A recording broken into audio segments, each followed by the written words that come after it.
Caden came to after being kicked in the ribs. 3 men were standing over him. The sky above them was shrouded in the gray haze of the dome. A burly man with a scorched cheek demanded that he hand over the water canisters. He said that a newcomer with a stove wouldn't need the water anyway. He said that the dead don't want a drink. Caden lay on the threshold of his hut, trying to piece his memories together. An hour ago, a voice from beneath the dome had announced the rules. 47 participants. Each would receive an empty hut and 6 liters of water for 3 days. No food. Those who last 30 days will be allowed to leave the game. Then came the cabin draw. Caden drew number 13. The others laughed as he walked to his hut at the edge of the clearing. Inside hut number 13, there was neither a bed nor a toolbox. There stood only an old stone stove as tall as a man. No fuel, no firewood, just a cold, black, gaping hole. A burly man with a scorched cheek bent down and snatched the first canister from under Caden's arm. Caden clenched his fingers around the handle of the second one. He looked the burly man in the eye and wouldn't let go. The burly man smirked and swung his fist.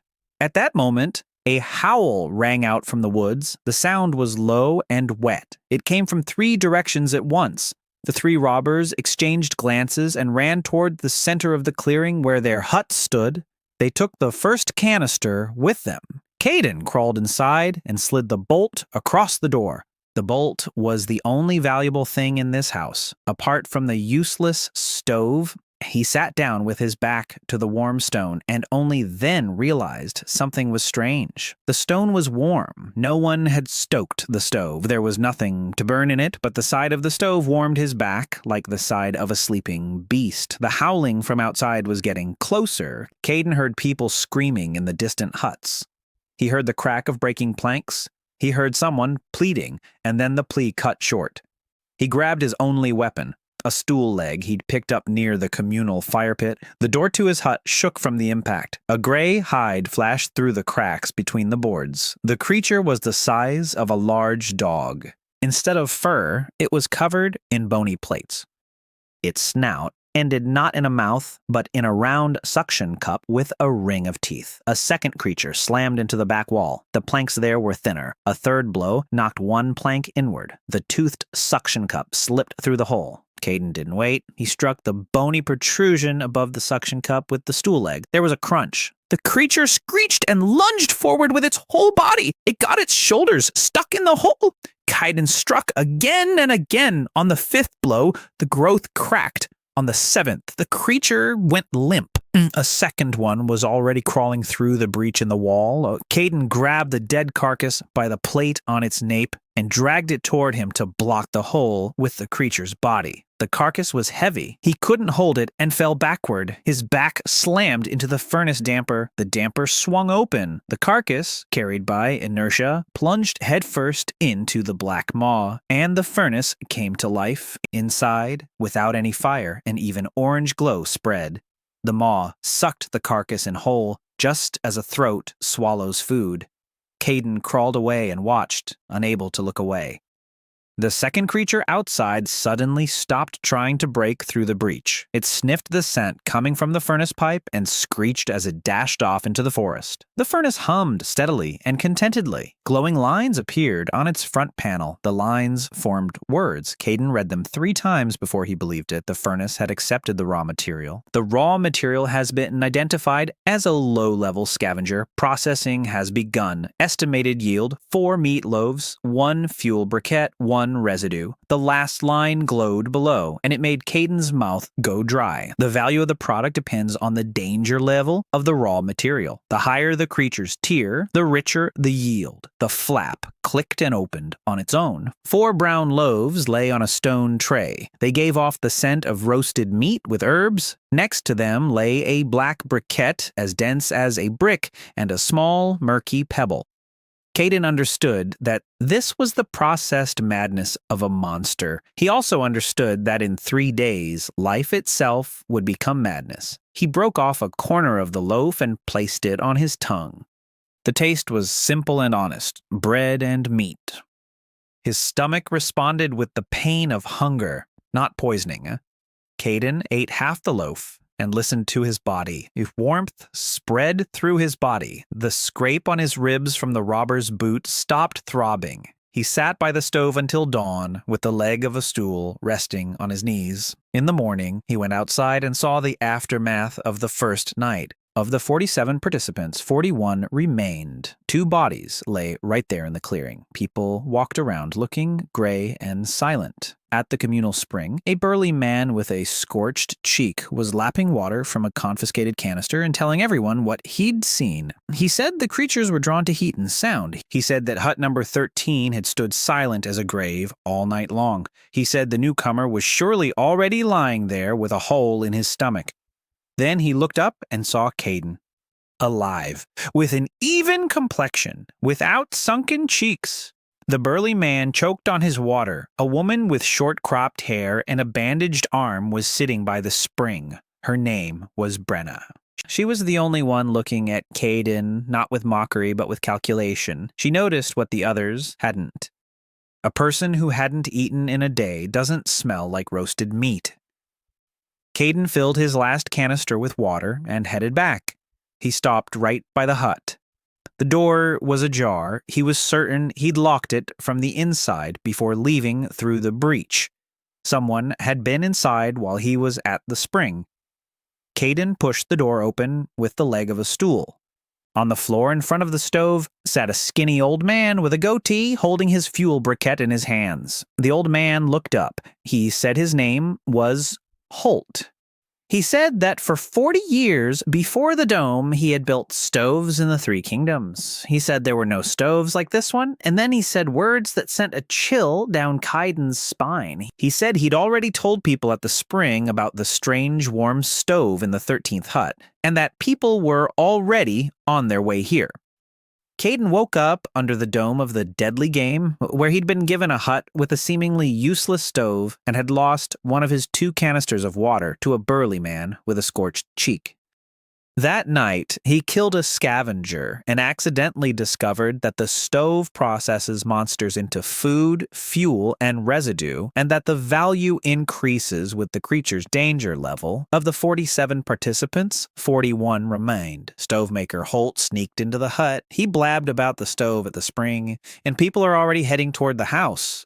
It's important to remember the observant Brenna with the bandaged arm and the line about the creature's tears. Caden didn't waste time getting angry.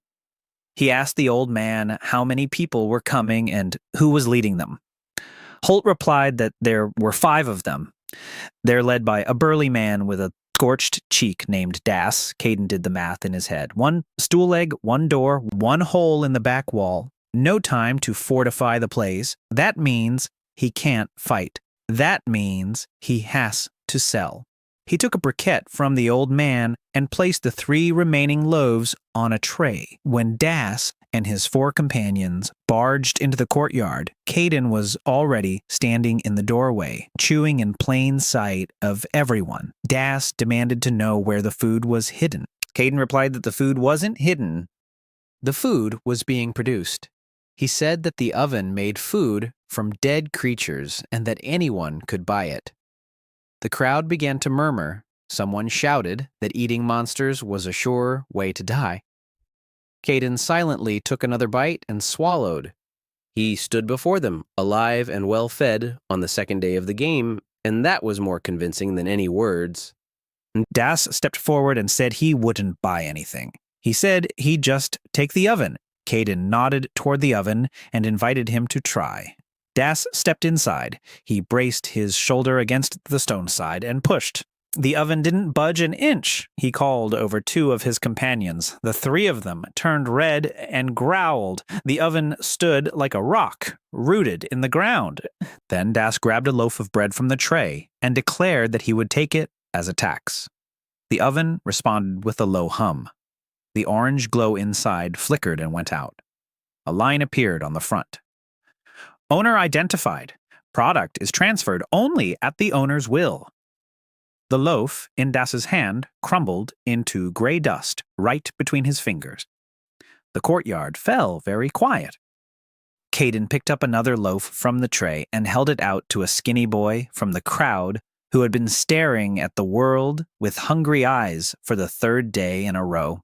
The boy took it. The loaf didn't crumble. The boy sank his teeth into it and groaned with pleasure. Caden announced the price: 1 loaf for 1 liter of water, or for 1 whole carcass of a creature brought to the threshold, or for an hour's work reinforcing its walls.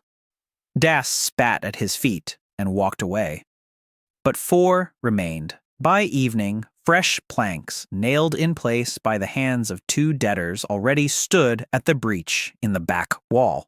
Holt hadn't gone anywhere. The old man paced around the furnace, muttering that the masonry wasn't human-made. He said he wanted to stay by the furnace, whether as an apprentice or a watchman. Caden agreed on one condition: whatever the old man learned about the furnace, he would tell only the master. That night, a second wave of creatures arrived. This time, Caden was ready. Earlier that day, he'd poured the remains of the meat broth onto the rocks 30 paces from the hut. The scavengers followed the scent like a thread. They crawled toward the patch of ground in front of the door, where Caden had previously dug in sharpened stakes taken from a dismantled fence. At an angle, 2 creatures ran right into them. Caden finished off the third with a blow to its growth. He already knew where to strike. The fourth was different, larger, faster. The plates on its body glowed blue. It leapt over the stakes and knocked Caden off his feet. A suction cup with a ring of teeth reached for his throat. At that moment, Holt burst through the door, wielding a fire poker he'd pried from some old junk. The old man was screaming and striking the creature in the eyes. The creature was distracted for a moment. That was enough for Caden. He drove a splinter of a stake under the blue plate, right where a vein was pulsing. By morning, the furnace had been running nonstop. 3 scavenger carcasses yielded 12 loaves of bread, 3 briquettes, and 3 murky pebbles of residue. The furnace assessed the blue creature differently. The lines reported that a second stage houndbiter had been accepted. The yield astonished Caden: 8 loaves with dark crusts, 2 briquettes, and a vial of clear liquid labeled as a healing extract. Caden remembered Brenna's bandaged hand. She came by herself around noon. She stood in the doorway and placed a knife with a bone handle on the stone. She said that trading the knife for food was fair. Caden looked at her hand. The bandage was soaked and her hand was swollen. Wounds like that under the dome usually ended in one way. He brought out the vial and told her to keep the knife. He said the medicine was worth more than the knife and that she would pay in another way. She tensed up. Caden explained. He saw how she was looking at him and how she was calculating. He needed eyes that could keep track of things.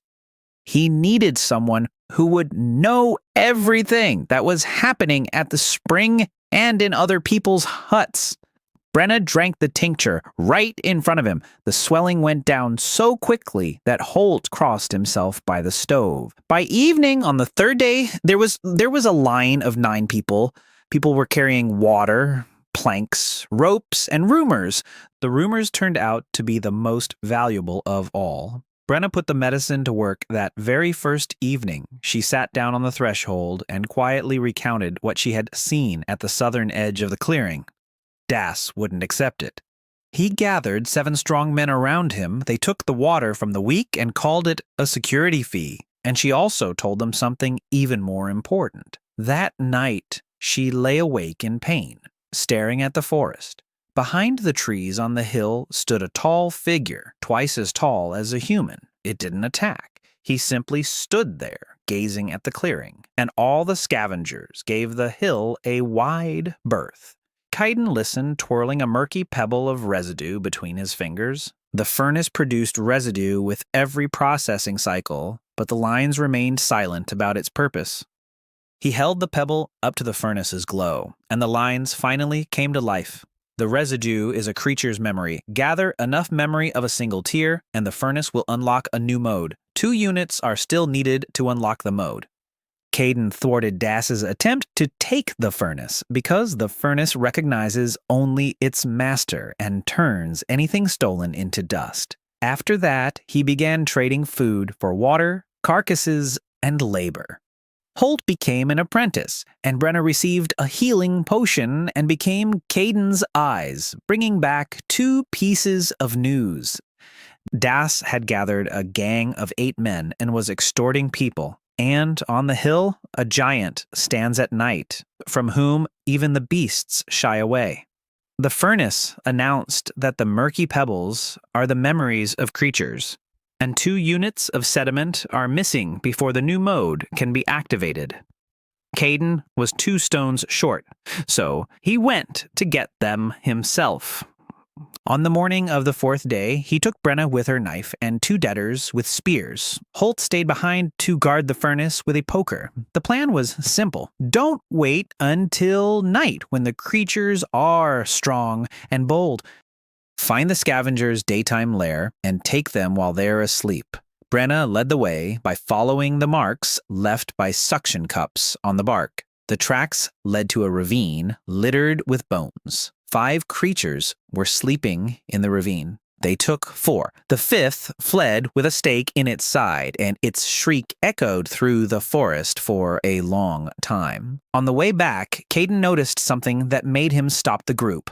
A player lay on the trail, or rather, what was left of him. An empty canister labeled "Security Fee" lay nearby. Dasa's man had left the camp at night, but never made it.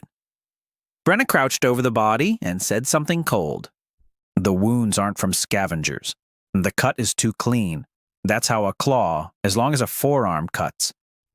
The furnace greeted the spoils with a hum. 4 carcasses turned into 16 loaves, 4 briquettes, and 4 memory stones. The lines flashed anew. First-tier memory collected, bait mode activated. The furnace can bake a call. The call attracts creatures of the selected tier within a radius of half a day's journey. Warning, the call does not distinguish between friends and enemies among creatures. Holt read the lines over Caden's shoulder and asked why on earth anyone would want to lure creatures to their own home. Caden answered a question with a question. He asked how much a loaf from a scavenger cost and how much from a hound biter. The old man fell silent and began to count. That was the whole point. Hiding meant slowly eating through their supplies. Hunting the weak meant treading water. The oven was telling them outright that wealth lay higher up the staircase. So they needed to turn the hut from a hideout into a trap. It took 3 days to prepare, and Caden remembered this preparation through 4 scenes. Scene 1. The debtors, buried waist-deep in the ground, are digging a second line of pits with stakes, while Brenna marks out the firing sectors for the slingers with a rope. Second scene. Holt reorients the pipe so that the smell drifts strictly eastward toward the ravines, rather than westward toward the people. Third scene. A skinny boy named Pim hauls stones for the wall and collapses from exhaustion. That evening, for the first time during the game, he eats his fill and cries. The fourth scene. Das stands at the edge of the clearing, watching the growing fortifications and biting his lip. By the end of the 7th day, hut number 13 was no longer a hut. It was a small fort with a palisade, 2 lines of pits, and a platform on the roof. That evening, Caden placed a briquette and a second stage memory stone, taken from a hound biter, into the furnace. The furnace baked a call. It was a black sphere the size of a fist, from which the air quivered as if over a brazier. Caden carried the sphere outside the palisade, placed it in an iron bucket, and shattered the shell. There was no sound, but the forest heard it. The first hound biter emerged from the darkness an hour later. The second and third followed. By midnight, there were 11 of them. The creatures surged at the palisade in waves. The pits claimed 4. Slingshot shooters from the roof blinded 3, and the debtors on the stakes finished them off. 2 broke through into the courtyard. Brenna met 1, and her knife found an artery beneath the plate on the first try. Caden lured the second one right up to the furnace. The creature leaped. Caden fell flat on his back. The biter flew headfirst into the gaping mouth of the furnace, and the furnace slammed the damper shut on its own. Its rumble that night sounded almost satisfied. Morning brought the results. 11 second-stage carcasses, not a single defender killed. 3 wounded, and there was enough extract for everyone. The furnace ran until sunset, and produced 88 dark loaves, 22 briquettes, 11 pebbles, and 3 vials. And it also produced a new line of text. Second stage memory has been collected. Furnace mode has been activated. The furnace can reforge briquettes and bone plates into artifacts. When Holt saw that line, the old man's hands began to tremble. He'd been building furnaces for 40 years, and now the furnace was offering him the chance to become a blacksmith without a hammer. By evening on the 8th day, Caden had something no one else under the dome possessed, a surplus. There was more food than there were mouths to feed, and then Brenna brought the news he'd been both waiting for and dreading. There was no longer a line for water at the spring. The line was heading toward Das. He had stopped rationing the water. He had begun handing it out for free and giving speeches. He said that the furnace was luring creatures all over the clearing. He said that yesterday's biters on their way to the fort had torn apart a remote hut along with its owner. He said that while the stranger played king with the monsters, ordinary people were paying with their blood. And the most dangerous thing was that there was truth to it. The call made no distinction between paths. The creatures were making their way to the fort through other people's yards. Brenna finished her report and added one last thing. Das had sent 2 men to the hill, to that giant she'd seen at night. The 2 returned as white as chalk and have been silent ever since. But they brought back a bundle that hadn't been there before. And ever since that day, Das has been wearing a claw as long as a forearm on his belt. Caden gathered first-level memory, activated decoy mode, fortified the hut to the level of a fort, and lured 11 biting hounds with a call, killing them all without suffering any losses, after which the forge mode opened to reforge briquettes and plates. There was now a surplus of food, and a team arrived consisting of Brenna, Holt, Pima, and the debtors. Das changed his tactics and is turning the clearing against Kaiden, accusing the call of being responsible for the deaths of people on the outskirts, and there is some truth to the accusation. Das's men went to the giant on the hill and returned with a bundle, and Das himself now wears a claw as long as a forearm, matching the wounds on the body they found. Caden realized a simple truth. You don't win a war of rumors with monster bread. You win it with something more essential than bread. On the 9th day, he opened the fort's gates and, through Brenna, announced 3 rules for the entire clearing. First, every evening before sunset, anyone can come to the fort and receive 1 loaf of bread for free. Second, the wounded are treated at the fort in exchange for work they're capable of, and the hopeless are treated for free. Third, on the night of the call, the fort strikes the iron plate 3 times, and anyone who wishes may wait out the night inside the palisade. Holt grumbled that feeding strangers for free was a money pit. Caden replied that he wasn't buying gratitude. He was buying a place where people would flee in times of trouble. The first person to come for the free loaf of bread wasn't hungry, it was Selma. She was a wiry woman from the southern edge of the clearing, with a face made entirely of sharp angles. On the first day of the game, she had laughed louder than anyone else at the stove without firewood. Now she stood at the gate with her arms crossed, declaring that she wouldn't take handouts but had come to watch the spectacle. She watched as Pim handed out the loaves, as 2 people treated themselves to a breath of fresh air, as the debtor, whom Kaiden had forgiven, still had to haul stones. Her cheekbones twitched. That evening, she took a piece of bread. She broke it open. She sniffed it. She ate it. And then she said that she had 8 people on the southern edge, all able-bodied. She asked what the fort would give in exchange for 8 pairs of hands, so Caden ended up with 16 people. Das replied 2 days later, and not with words. That night, Pima's hut, which stood outside the walls, caught fire. The boy managed to escape. On the trampled ground by the ruins, there were boot prints, not paw prints. Brenna recognized the soul. Das's right-hand man, a man of few words named Garrick, wore boots with that same soul. The people in the clearing waited to see what the master of the furnace would do. Caden gathered everyone at the ruins and did what no one expected. He did not accuse Das. He declared loudly that a creature capable of setting a house on fire was a creature of a new order, and that from that day forward, the fort would take in anyone who was afraid to spend the night alone. By sunset, 9 more people had taken refuge behind the palisade. Das remained with 7 fighters, and a crowd of those who had been taking his water, but he was already looking toward the fort. Meanwhile, Holt was learning to use the forge. He performed his first reforging with trembling hands. The furnace accepted 4 briquettes and 6 blue plates of bite metal. From the mouth of the furnace emerged a spearhead the color of deep water. The tip cut through old iron like cheese. In 3 days, the forge had equipped the squad. Spearhead the color of deep water. The tip cut through old iron like cheese. In 3 days, the forge had equipped the squad. 8 spears with blue blades, a dozen knives, round shields made of plates mounted on wooden bases. Brenna received light armor made of sewn-on plates and was no longer just a pair of eyes. She became the commander of a squad. On the 12th day, the dome raised the stakes on its own. A voice over the clearing announced that the first third of the game was over. 33 participants remained alive.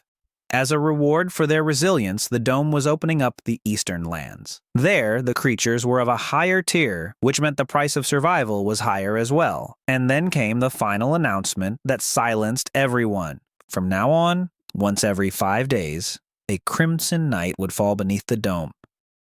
On a crimson night, the creatures do not wait for a summons. They come of their own accord. That's all. The first Crimson Night is in 2 days. The clearing erupted into commotion. A line formed at the fort's gates, not for bread, but for a place inside the walls. Even 2 of Dasa's fighters had arrived. Caden let everyone in except for the arsonist, Garrick. To him, he said in front of witnesses that the fort's doors were closed to him until Pym himself decided otherwise. It was a calculated move, and the people appreciated the calculation. Not revenge, but duty. Caden marked the preparations for the Crimson Night with notches once again. Selma and the Southerners had doubled the palisade on the eastern side in a single day. Holt forged without stopping, and the forge glowed until morning. Following Brenna's idea, Pym hung bundles of bones on ropes along the distant approaches so they could hear the creatures before seeing them. As for Caden himself, he burned 3 memory stones in the furnace and received an answer to the main question. The furnace showed that it could bake a small call in reverse, a diversion, a bubble of silence around the fort for 1 night. Caden stared at that line for a long time. The diversion would save the fort, but the creatures of the Crimson Night wouldn't disappear. They'd simply go where there was no silence, to the huts of those who hadn't managed or hadn't wanted to come to Dasa's camp. Holt said the choice was simple and that their own wall was closer. Brenna was silent and looked at Caden. Caden took his hand off the furnace and did not cast the diversion. He said that the fort would take the blow itself and that, for that to happen, the fort's teeth had to grow longer. He placed a memory stone, one not taken from the biter, into the furnace's mouth. It was a stone from the bundle that Brenna had stolen from Das 2 days earlier. The stone was heavy and dark as congealed blood. The furnace hummed at a low pitch that Caden had never heard before. Lines flashed one after another. Memory of a 4th-tier creature accepted. Species identified. Hill Reaper, attention, Master. The bearer of this memory is alive, and within the radius of the call, the kinship of the memory allows for a special call to be forged. The call will summon the bearer to the furnace.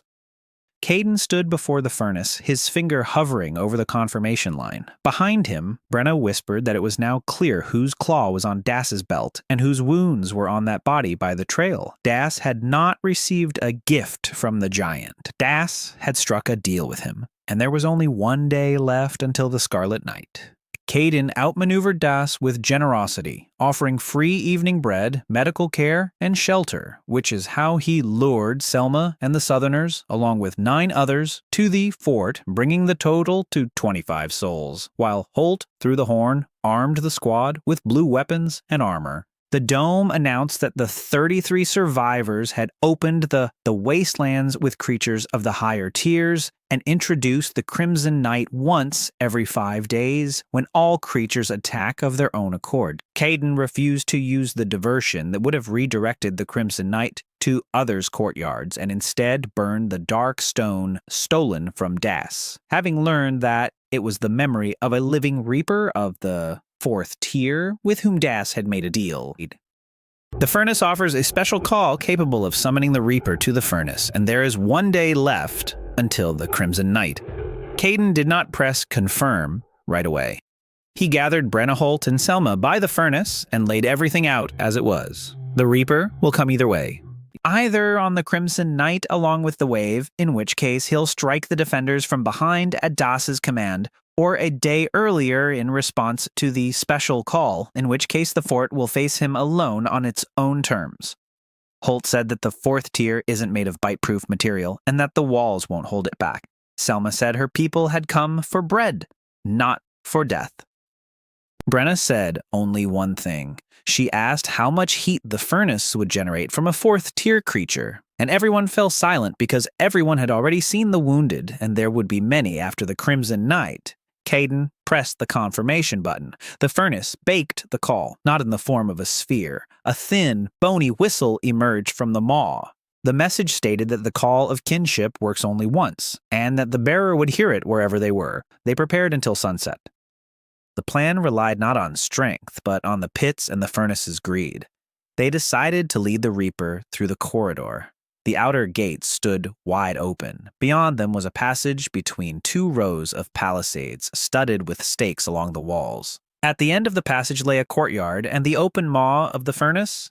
8 spearmen lined the top of the passage. Their task was not to kill, but to drive him on and wound him. The furnace would do the killing.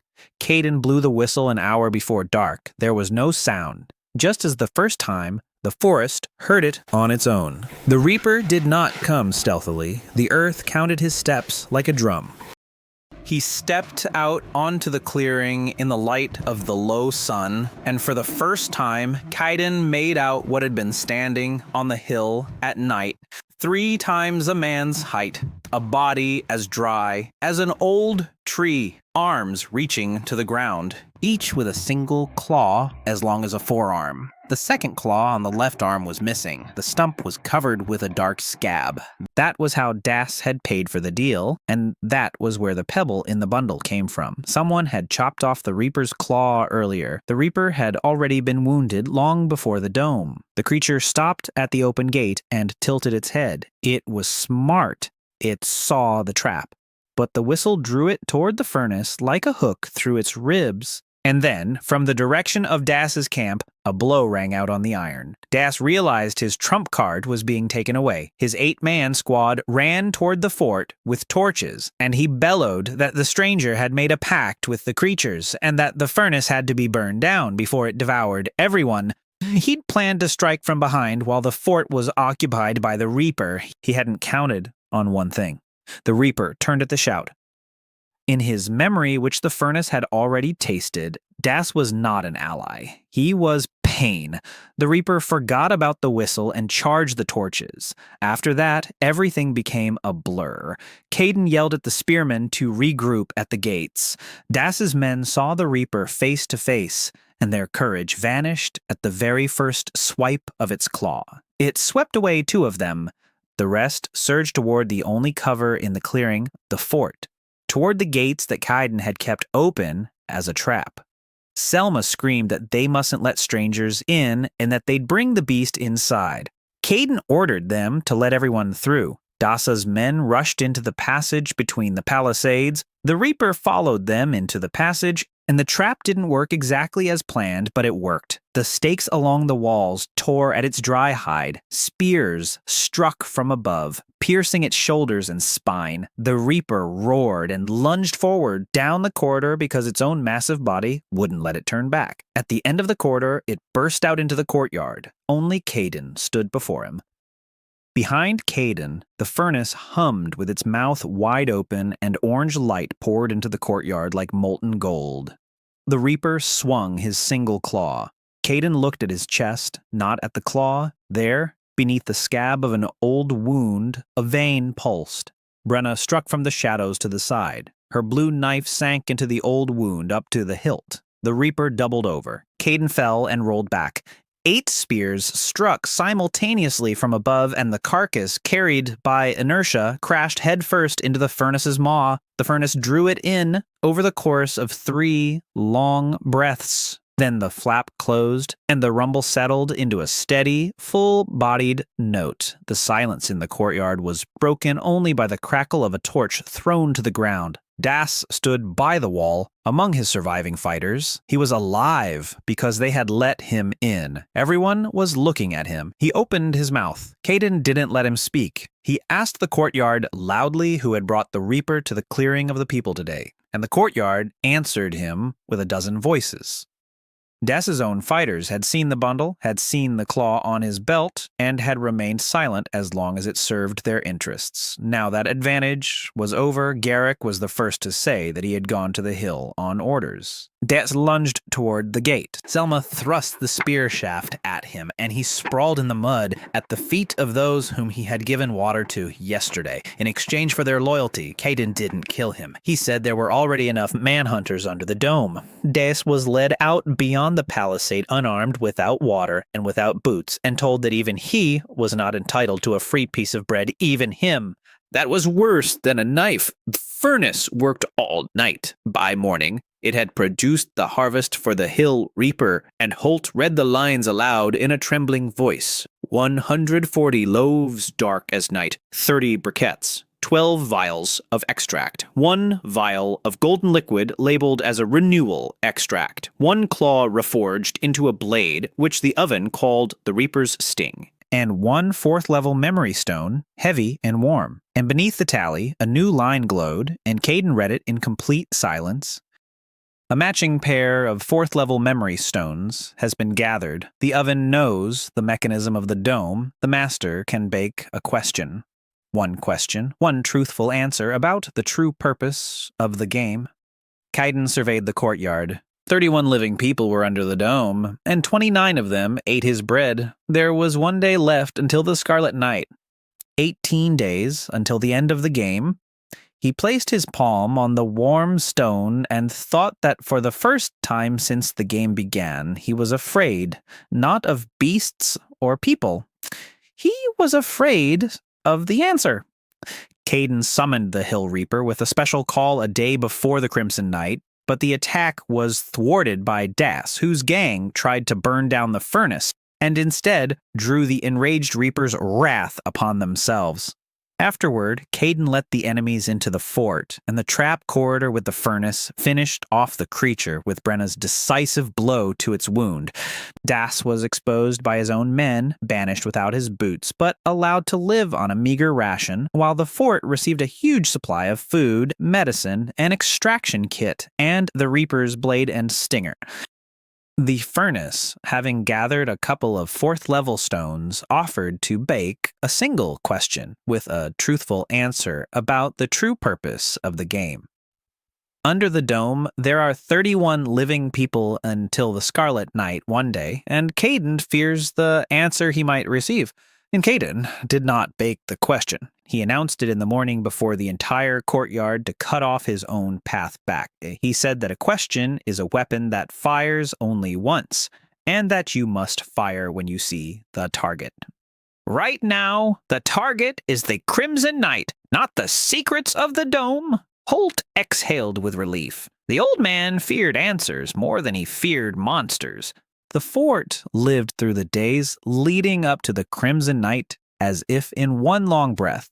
Caden remembered those 24 hours in 4 snapshots. First snapshot, Selma makes the new recruits from Das's former gang carry stones on their shoulders, and not a single one complains because their bowls are full by evening. Second snapshot, Holt forges gate reinforcements from the Reaper's plates, and the hinges screech under the new weight. Third snapshot, Brenna and a dozen others mark spots on the walls for each spear and make the men repeat their steps until darkness fills their eyes. Fourth snapshot. Pim is hauling water to the furnace and suddenly he freezes in the middle of the courtyard because for the first time he hears birds singing beneath the dome.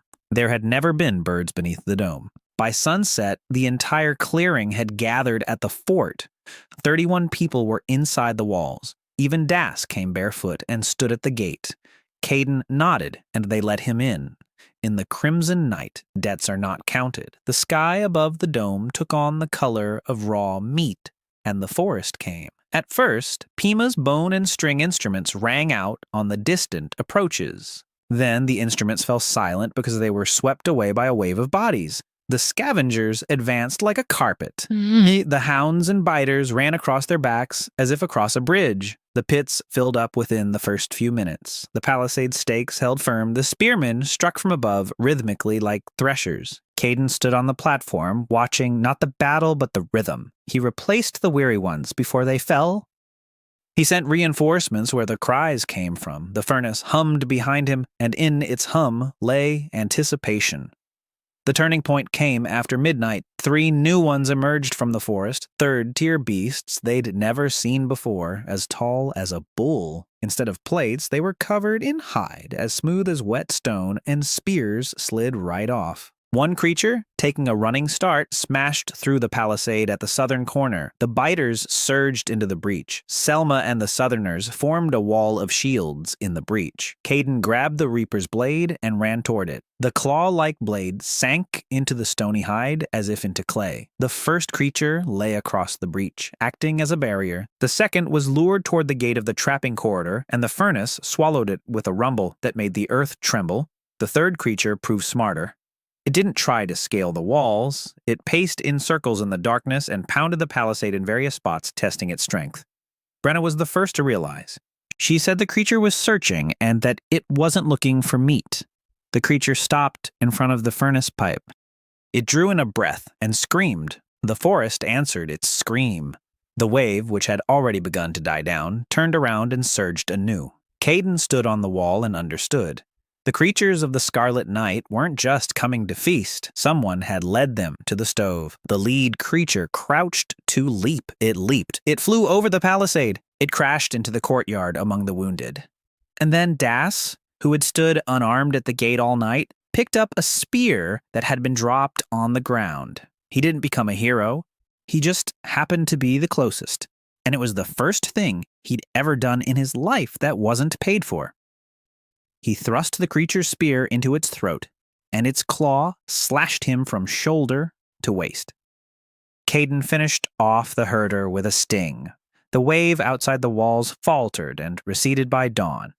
Das was dying in Pim's arms. His wife had been burned by his own man. Caden brought a golden vial of renewal elixir. Das pushed his hand away. He said the score was even as it was and asked hoarsely if he could have some bread. He died with bread in his hand, and the courtyard stood silent over him without hatred. Morning tallied the cost. 2 dead besides Das, 9 seriously wounded, and there was enough elixir for everyone. The furnace worked all day, grinding through a mountain of carcasses, and by evening the warehouse was bursting at the seams. And then the voice from the dome announced the toll of the Scarlet Night across all the lands. Caden listened and grew cold. There weren't 47 people under the dome. The glade was just one of 4 sectors. After the Scarlet Night, 79 survivors remained across the 4 sectors. And the eastern lands are now open for travel between sectors.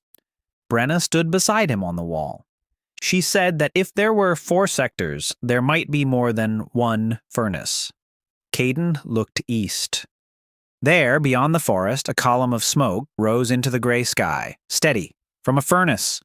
The fort withstood the crimson night, defending the entire clearing, including Das, who died shielding the courtyard from the herder creature that was specifically seeking the furnace and passed away at peace with a piece of bread in his hand. Casualties totaled 3, with 9 wounded healed, and the third-tier creature was consumed by the furnace's flames. The dome revealed that the clearing was just one of 4 sectors, that there were 79 survivors, and that the passages to the east were open. To the east, Caden saw stove smoke, and Brenna surmised that there were several stoves beneath the dome.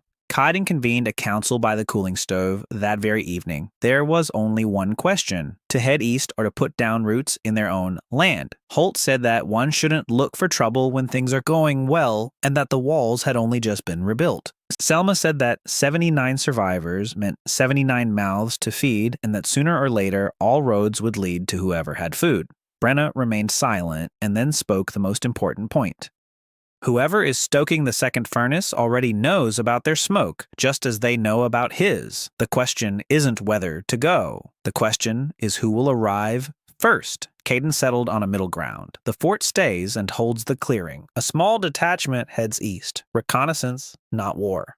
The party consists of himself, Brenna Pym, and 2 Southerners. Holt stays behind as the furnace's senior operator, and for the first time, Kaiden spoke aloud what the furnace had shown him in a line of text that very morning. The furnace can forge an apprentice's key.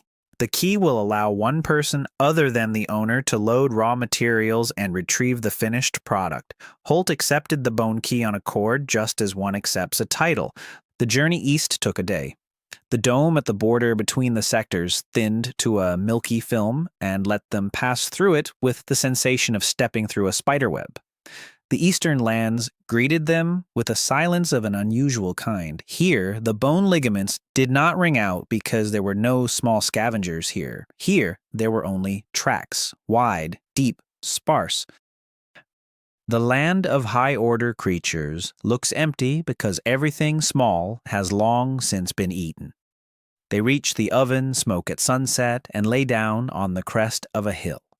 Below lay a village, a real one, with a well and a granary. In the middle of the village stood a sister oven, taller than their own stoves, wider, with a chimney 2 arm spans wide. People were walking around the stove, and Pym started counting but lost track after 40. Just over 40 people in a sector where, according to the dome's announcement, fewer than 30 had survived the Scarlet Night. Brenna whispered that the numbers didn't add up. The numbers diverged even further when a creature on a chain was led out to the furnace. It was a hound biter, alive, as docile as an ox. They hadn't killed it. They'd put it by the wheel, and the hound biter spun the wheel, drawing water from the well. Kaiden lay there and watched as his worldview crumbled. His furnace turned creatures into food. The eastern furnace turned creatures into livestock. They were spotted on the second day of surveillance, not with their eyes. A man emerged from the village wearing a cloak made of gray plates. He stopped facing their hill and raised his hand in a gesture of invitation. Then he simply waited. Kaiden went down first, resting the reaper's blade on his shoulder with the tip pointing backward. The man's name was Moore, a gaunt 40-year-old man with eyes the color of ash and a voice that neither rose nor fell. He did not ask who they were. He said that the master of the western furnace had long been planning to pay them a visit. He led them openly through the village. He showed them a granary with grain that could not have been stored under the dome. He showed them pens where the biters the wheels and dragged the sleds. He showed them the infirmary where 3 people slept with their eyes closed and their breathing steady. And behind all this well-fed orderliness, Kaiden sensed a second truth, like a scent beneath another scent. There were no children's voices in the village, even though there were small houses. The people all smiled the same way, and not a single one approached the guests on their own. That evening, Moore sat Kaiden down at the table by the sister furnace and laid his cards half open.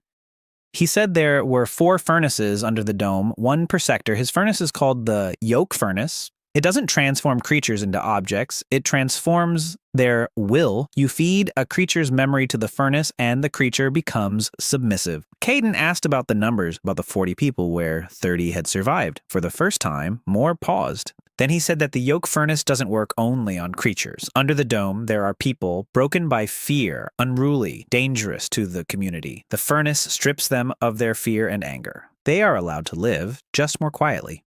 Kaiden remembered the identical smiles, and it made him feel sick.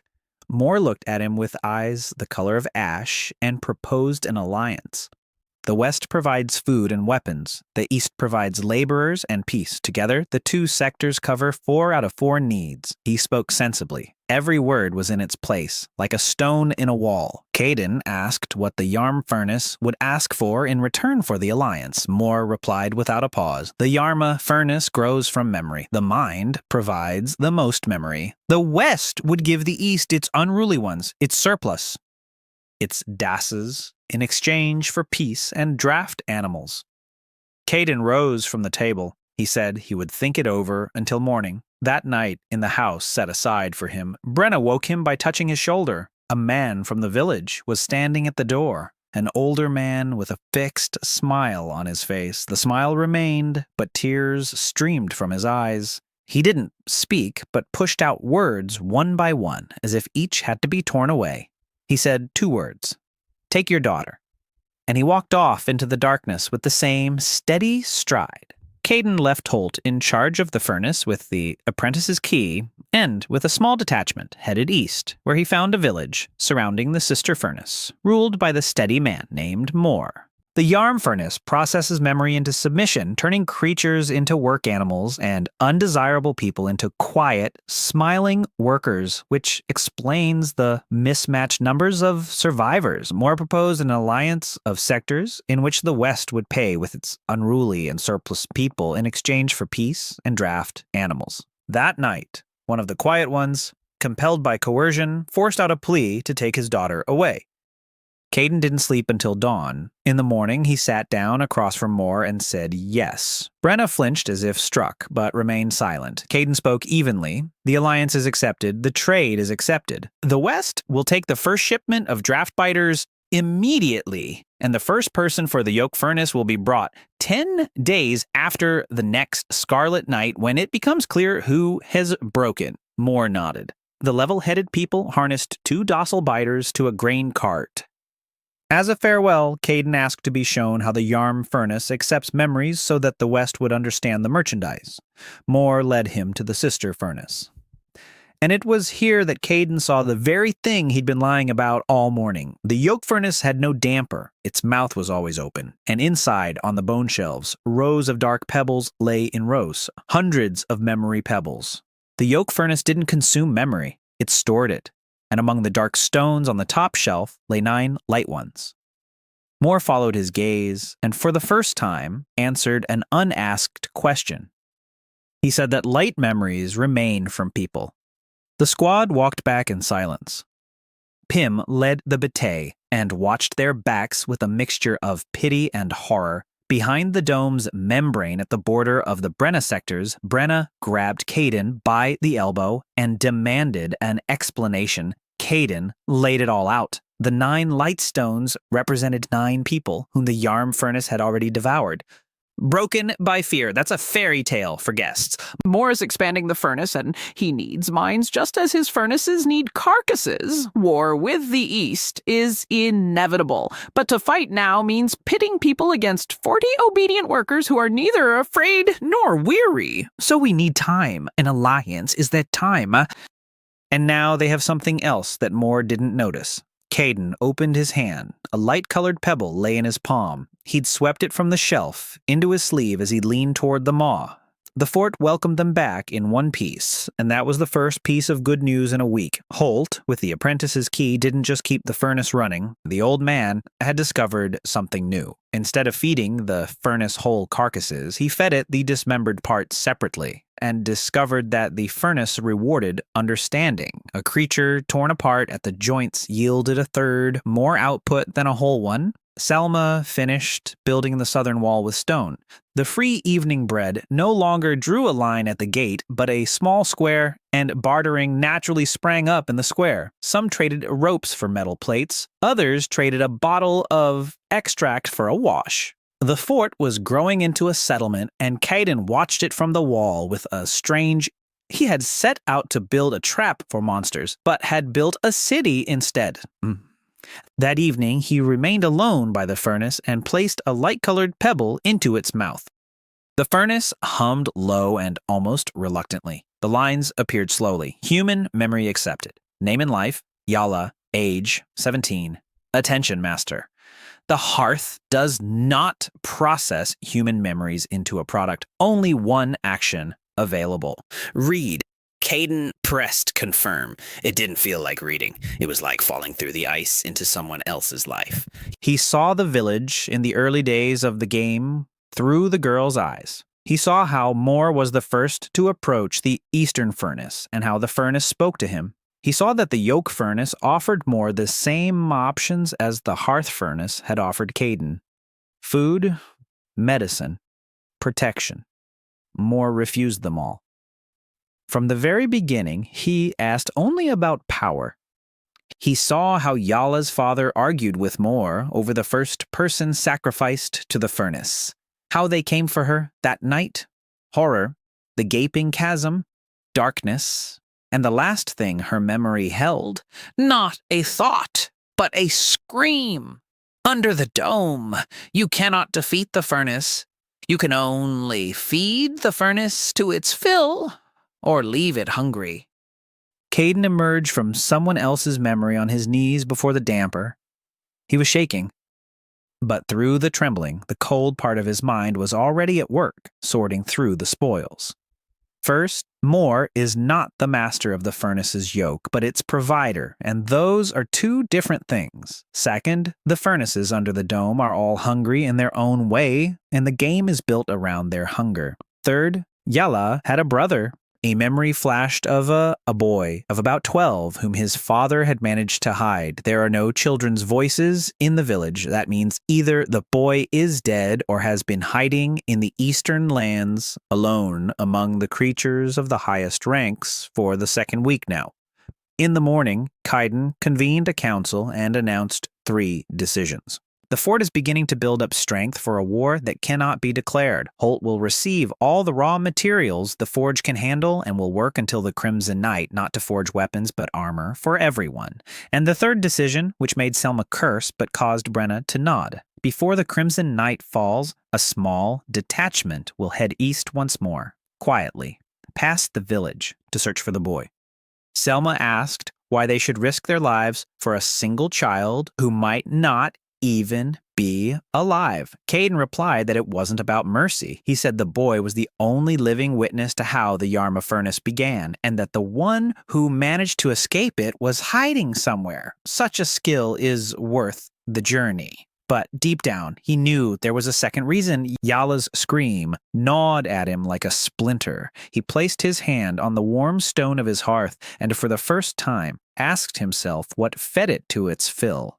The hearth was silent. It only hummed steadily and contentedly. And in that contented hum, Caden heard a question for the first time. Caden had formed a false alliance with Moore to buy time and had stolen a pale pebble of human memory from the open maw of the hearth. Back home, he learned that Holt had increased production by butchering carcasses, and the fort was growing into a settlement with a market at the gates.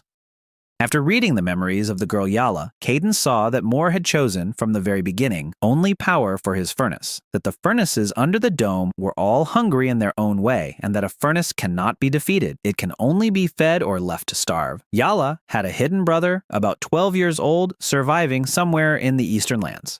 Kaiden ordered armor to be forged and preparations made for an undeclared war. Before the Crimson Night fell, he set out with a small detachment to find the boy, as a witness and a master of stealth. The 4 of them set out before dawn: Caden, Brenna, Pim, and Torv, the southerner, Selma's best tracker.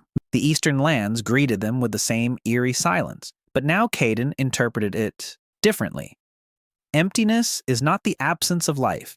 Emptiness is someone's pasture. They took a wide detour around the village of Mora through the ravines. Searching for the boy in lands half the size of a clearing was like looking for a needle in a haystack, and Caden wasn't looking for the boy. He was looking for what the boy needed, water that couldn't be seen from the village. From Yala's memories, he recalled a stream in a ravine beyond the burned-out forest where he and his brother had fished in the early days. They reached the stream around noon on the second day, and Torv, the tracker, crouched down by the water, suddenly pulling himself together. He pointed to the stones, a fire pit, an old one, flooded and covered with turf. That's not how a child hides a fire. That's how someone who's been taught hides a fire. They walked upstream along the bank and found a 2-week-long survival school. Snares made from the tendons of a snapping snake, split bones with traces of marrow, a cache of jerky hoisted up a tree to keep it away from scavengers. Pym said aloud what everyone was thinking. 12-year-olds don't know how to do this? The answer came on its own on the third day. At night in the camp, without a fire, Caden woke up to find a sharp bone pressed against his throat and a gaunt face with the eyes of an old man hanging over him. The boy was 12 years old by birth and 100 years old by the dome. He asked in a whisper which of them had eaten the yarm bread. Caden answered while lying still. No one. We're from the west. Your sister Yala sent us. The bone twitched. The boy asked how the stranger knew his name, and Caden did the hardest thing possible. He told the truth about the light-colored pebble, about the gap without a shutter, about how there was no memory of Yala left, but her last cry had been a warning to the living. The boy listened without interrupting. Then he put the bone away, sat back on his heels, and wept as quietly as those who have learned not to make a sound, even in grief. His name was Use. By morning, he was speaking, and from his story, Caden's view of the world was turned upside down for the second time that week. Yus wasn't the only one who survived. There were 7 of them in the burned-out forest, fugitives from the village of Mora, who had fled during the very first week. They weren't led by an adult. They were led by grandfather Arkan, a former gamekeeper who had rescued the children and the elderly when Mor began the culling. Arkan had died on the last red night while leading the pack away from the dugout. Now there are 6 of them. Yus is the oldest. Caden asked why they hadn't gone west through the membrane.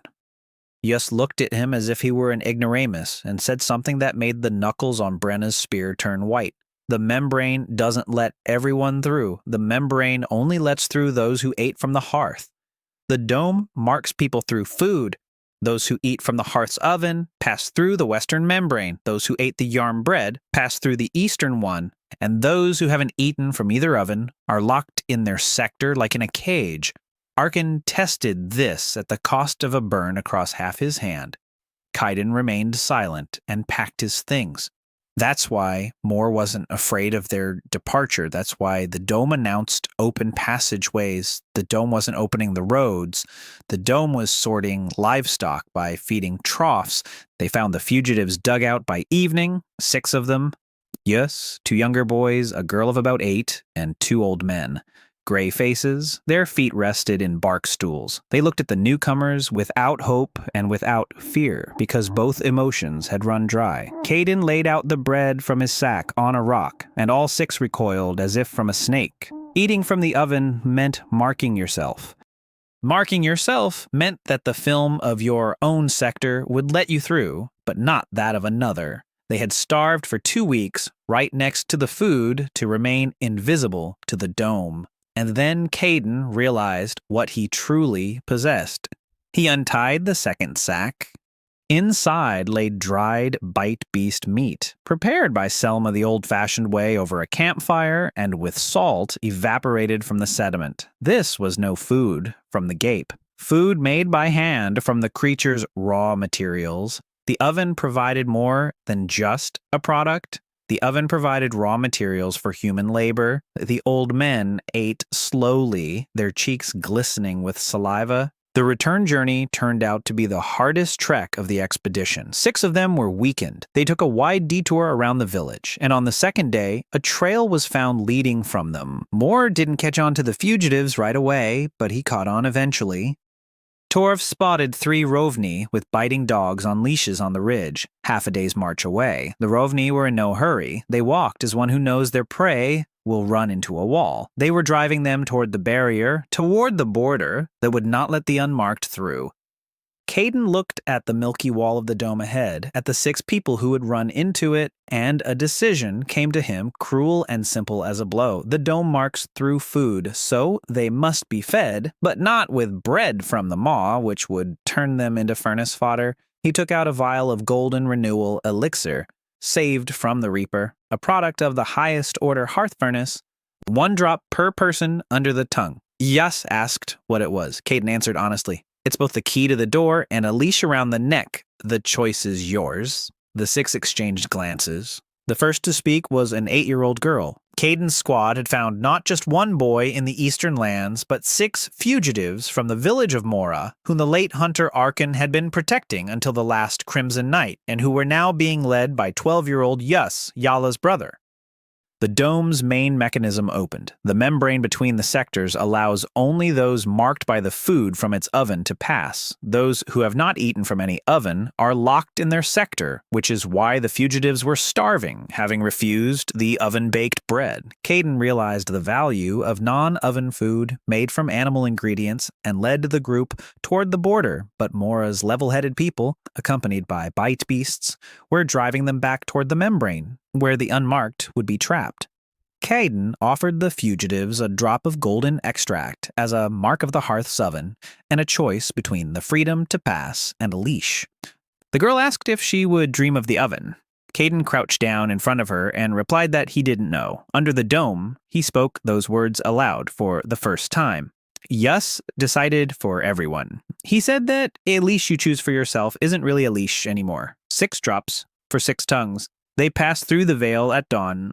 The milky wall parted and let everyone through, and only the girl on the other side looked back and said that the wall was as warm as the side of a stove. The pursuers remained behind the veil. The straight ones stood at the border, motionless as pillars. The biteers crouched at their feet. As Caden walked away, he felt their gazes between his shoulder blades and knew that more now knew as well. The false alliance ended before it began. Fort greeted the fugitives warily, but by evening he was already doting on them. Selma took the girl to the Southerners, and the sharp edges of her features softened before his eyes. The old men were put to work stripping sinew for bowstrings. Yus followed Caden like a shadow and watched how the hearth furnace worked. On the 3rd day, he said something the adults had failed to notice. Even when looking right at it, he asked why the Western furnace asked for carcasses, whole or in pieces, but had never asked for the living. The Yarma furnace loves the living, but this one does not, so the furnaces aren't sisters. That means they're different beasts from different cages. Caden stopped in the middle of the courtyard. The boy was right. He'd always thought of the furnaces as a single species. But if the dome had gathered 4 different creatures, then each had its own hunger, and the goal of the game might not be about people at all. There were 2 days left until the Scarlet Night, and the fort was already preparing without him. The machine was running on its own. Holt had outfitted 20 fighters in plate armor. Selma was in command of the walls. Brenna was leading the tins. Caden watched this and realized that he was no longer needed in the defense, and that this was the best a commander could hope for. His place was now by the furnace. He laid out everything he'd accumulated in front of him. 11 second-tier memory stones, 3 third-tier stones from the Red Knight Bulls, 1 fourth-tier stone from the Reaper. And he asked the furnace a simple question via the Forge mode. Without using a baked question, he asked what a third-tier memory stone would yield. The furnace replied in lines. 3 units of 3rd-level memory have been collected. 2 units are needed to unlock the mode. The mode's name is hidden until unlocked. Caden smirked. The furnace haggled like a market woman. It showed off its wares just a little and asked for more. Feed it or leave it hungry. He chose to feed it, but to feed it wisely. The Scarlet Night came a second time, and the fort met it as work rather than death. Bundles of bones now hung in 3 belts, and the wave could be heard a verst away. The pits grew deeper. Spears struck from behind the battlements at the sectors marked out by Brenna. 20 of Holt's armored units stood in the breaches like nails. Caden, with the Reaper's sting, worked where the crackling came from. A group of 5 third-tier creatures arrived, and all 5 fell. 2 in the pits. 1 fell to the spears. Brenna, with a dozen men, drove one into the hunting corridor. Caden took down the last one himself, striking a nerve beneath its jaw from the barn roof. By dawn, the walls still stood. 1 man had died. Torv, a southerner and tracker, had gone outside the gate to finish off a wounded creature and hadn't seen the second one lurking in the shadows. They carried him back and laid him by the furnace. Selma stood over him, stony-faced. Caden held in his hand 2 memory stones taken from the morning's butchering, exactly 2, exactly as many as the furnace had asked for. He placed them in the furnace's mouth, along with the rest of the spoils, and the furnace hummed with a new note, high and clear. The lines scrolled by quickly. 3rd-level memory collected. Return mode activated. The furnace can accept the body of the deceased no later than 1 day after death and restore their breath. The price of return. All memory from all stages in the furnace's storage, plus 1 year of the master's life.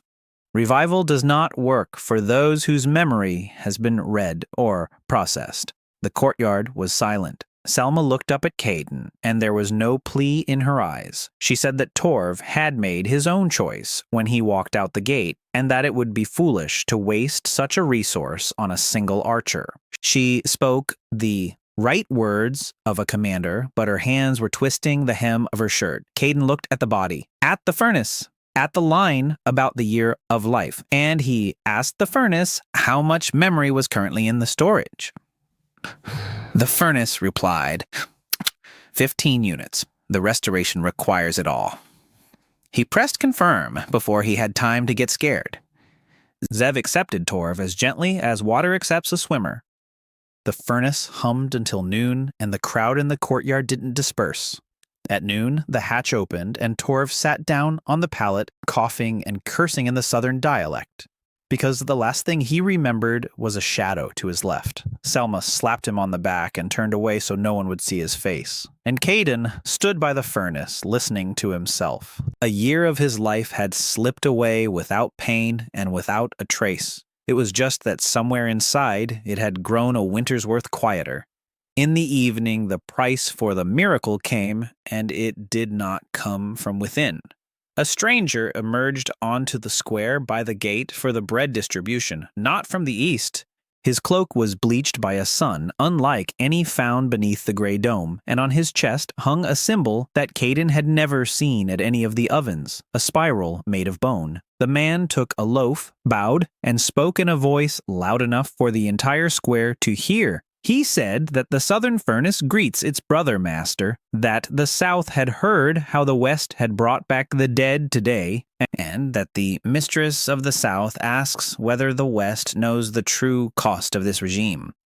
Because the furnaces give nothing away. The furnaces only exchange. And that what left the west's storehouse today will return hungry at sunset.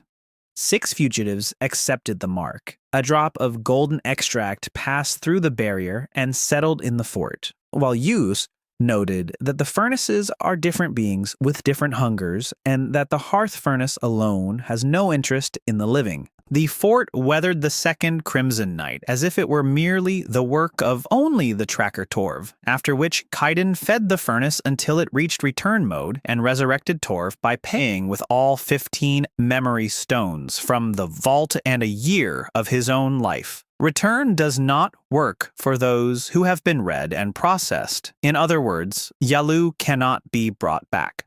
In the evening, an envoy from the southern furnace arrived bearing the symbol of a bone spiral and warned that the furnaces do not give back but exchange, and that the spent memory would return hungry by sunset. Caden did not let the envoy leave on good terms. He ordered the gates closed and seated the southerner at the table by the furnace. The man offered no resistance. He ate his bread in small bites and answered questions so willingly that this in itself was an answer. He had been sent to speak. His name was Ivo, and he was the herald of the mistress of the southern furnace, whom he referred to only by that title. The mistress. The southern furnace was called the furnace of scales. It did not prepare food, nor did it enforce obedience. It exchanged anything for anything at a price. It set itself. Ivo explained the mechanics of the return, and Holt's lips turned white at the sound of his even voice. Memory in the furnace's vaults isn't stone. It's beings trapped within the stone. As long as the memory lies on the shelf, the being sleeps.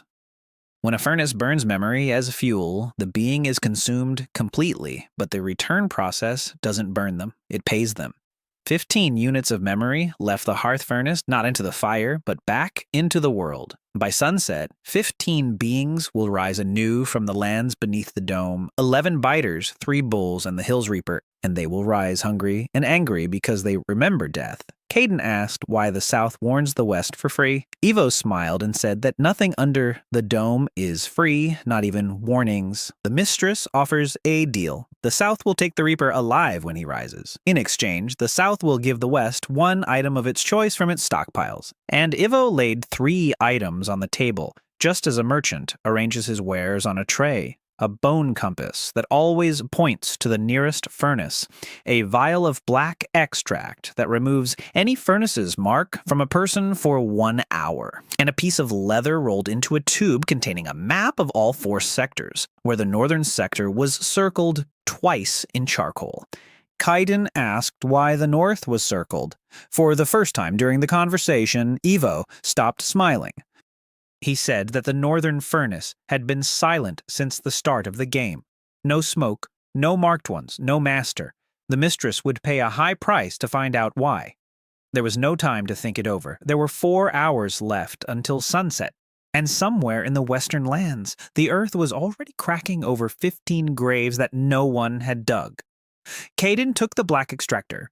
Brenna raised an eyebrow. A compass was more useful for war, and a map for reconnaissance. Caden answered her later, quietly. A device that removes a marker is a device that unlocks any film. It's the key to the entire dome, even if only for an hour. You don't sell something like that twice. He also handed over the Reaper, but on his own terms. The South would take the creature not from the western lands, but right at the film's edge, and the West would drive it there themselves. Ivo agreed far too easily, and Caden took note of that as well. 15 rebels met the challenge cleverly. They took down the biter using old-school tactics, a cauldron on the rocks by the ravine, pits, and Brenna's spearmen. 8 fell into the pits. 3 were finished off by Holt's armored troops. The bulls were lured one by one into the hunting corridor, and the furnace accepted them with a rumble of recognition. It devoured its own return, and to Caden it seemed that in its rumble there was something resembled shame. The Reaper was driven toward the southern barrier by the entire squad with torches and the clang of iron. The creature remembered the fort and didn't want to go there. It willingly walked away. By the milky wall, people in bleached cloaks with nets made of tendons were waiting for it. And for the first time, Kaiden saw how the servants of the scales worked. They didn't fight. They placed a clay bowl containing something smoldering on the ground in front of the Reaper, and the creature walked toward the bowl of its own accord like a bold assault. The net fell from above. The Reaper didn't even flinch. Evo bowed through the membrane, and the southern caravan vanished into the twilight. The fort exhaled. There were no casualties. But that night, Caden sat by the stove, trying to make sense of numbers that didn't add up. The Scales stove knew about the return before the return had even happened. Ivo had gone out to the gates an hour after Torv's resurrection, and it took 2 days to walk from the southern barrier. That meant the messenger had set out 2 days before Caden activated the mode. That meant the South knew the West would open the return route before the West itself did. He said this out loud to Brenna. She didn't take long to think it through. Either the mistress of the South could see other people's furnaces, or someone had told her in advance. And the only one who knew this in advance was the hearth furnace itself. Caden turned toward the warm stone. The hearth hummed steadily, and he asked her directly, without any modes, just with his voice, the way you ask someone you live with under the same roof. He asked if she spoke with other hearths. The lines didn't light up right away. Then, slowly, hearthstones from the same brood can hear one another. Caden asked what a brood was. The lines glowed for a long minute and then went out without an answer. For the first time, the hearth stove refused to answer. And then he realized what he would spend his baked question on. Not on the game's objective, not on a way out. He would ask the stove about itself. In the morning, news arrived that pushed everything aside. Selma's patrol had returned from the northern side of the clearing. 2 out of 3. The third was missing, and when asked where he was, both remained silent for an equally long time. Then the senior member said that at the northern barrier they'd seen a man who'd passed through it as if through air in both directions. No mark, no extraction, no furnace, and that their third comrade had gone after him on his own. They called out to him, and he went, smiling. Evo, the envoy from the south, revealed that the memories in the vaults are dormant beings and that the return protocol hadn't burned them but had released 15 creatures back into the world, after which the fort had killed the biters and the bulls and driven the reaper to the barrier, handing him over to the south in exchange for a black extractor that removes any mark for an hour. Caden deduced that the South had known about the return before Caden himself, and the hearth furnace acknowledged that furnaces of the same brood can hear one another but refused to explain the term brood. Caden decided to use his bake question to uncover the truth about the furnace itself. The guard at the northern membrane saw a man walking freely across the border, and the third guard followed him, smiling. Caden baked a question that very night before his resolve cooled. The furnace produced it in the form of a thin bone plate with a single blank line. What you write is what you ask. Once. He sat over the plate for an hour. There were 100 questions. How to get out. Who built the dome. What the North wants. He wrote something else in charcoal. He asked what the furnaces were and why they needed us. The plate was drawn into the maw. The furnace fell completely silent. Even the eternal orange light went out, and for a long minute, the stone beneath Kaiden's palm grew as cold as a grave. Then the lines began to flow, smooth, without bargaining. For the first time honest to the core. The furnaces are children. The dome is a nest. 4 furnaces, one brood from one mother. The mother sleeps beneath the northern sector. Children grow from what they feed on. The hearth furnace chose to grow from labor and exchange. The yoke furnace chose to grow from will. The scales furnace from duty. The fourth chose nothing and does not grow. The people under the dome are neither victims nor food. People are teachers. The mother watches to see what the young will learn from the people over the course of 30 days. At the end, the nest opens. The brood emerges into the wider world. Whatever the brood grows into, that is the world that will meet them. Caden read and reread and felt everything he had been building in his mind since day one being turned upside down. Not a slaughterhouse, not a harvest, a nursery. Their fear, their greed, their loyalty, their meanness, all of it went down their 4 throats and became the character of the creatures that would emerge in 18 days. Into a world where cities and people who know nothing remain. Des fed the furnace with the yoke of malice while he was alive. Moore is feeding it with power right now.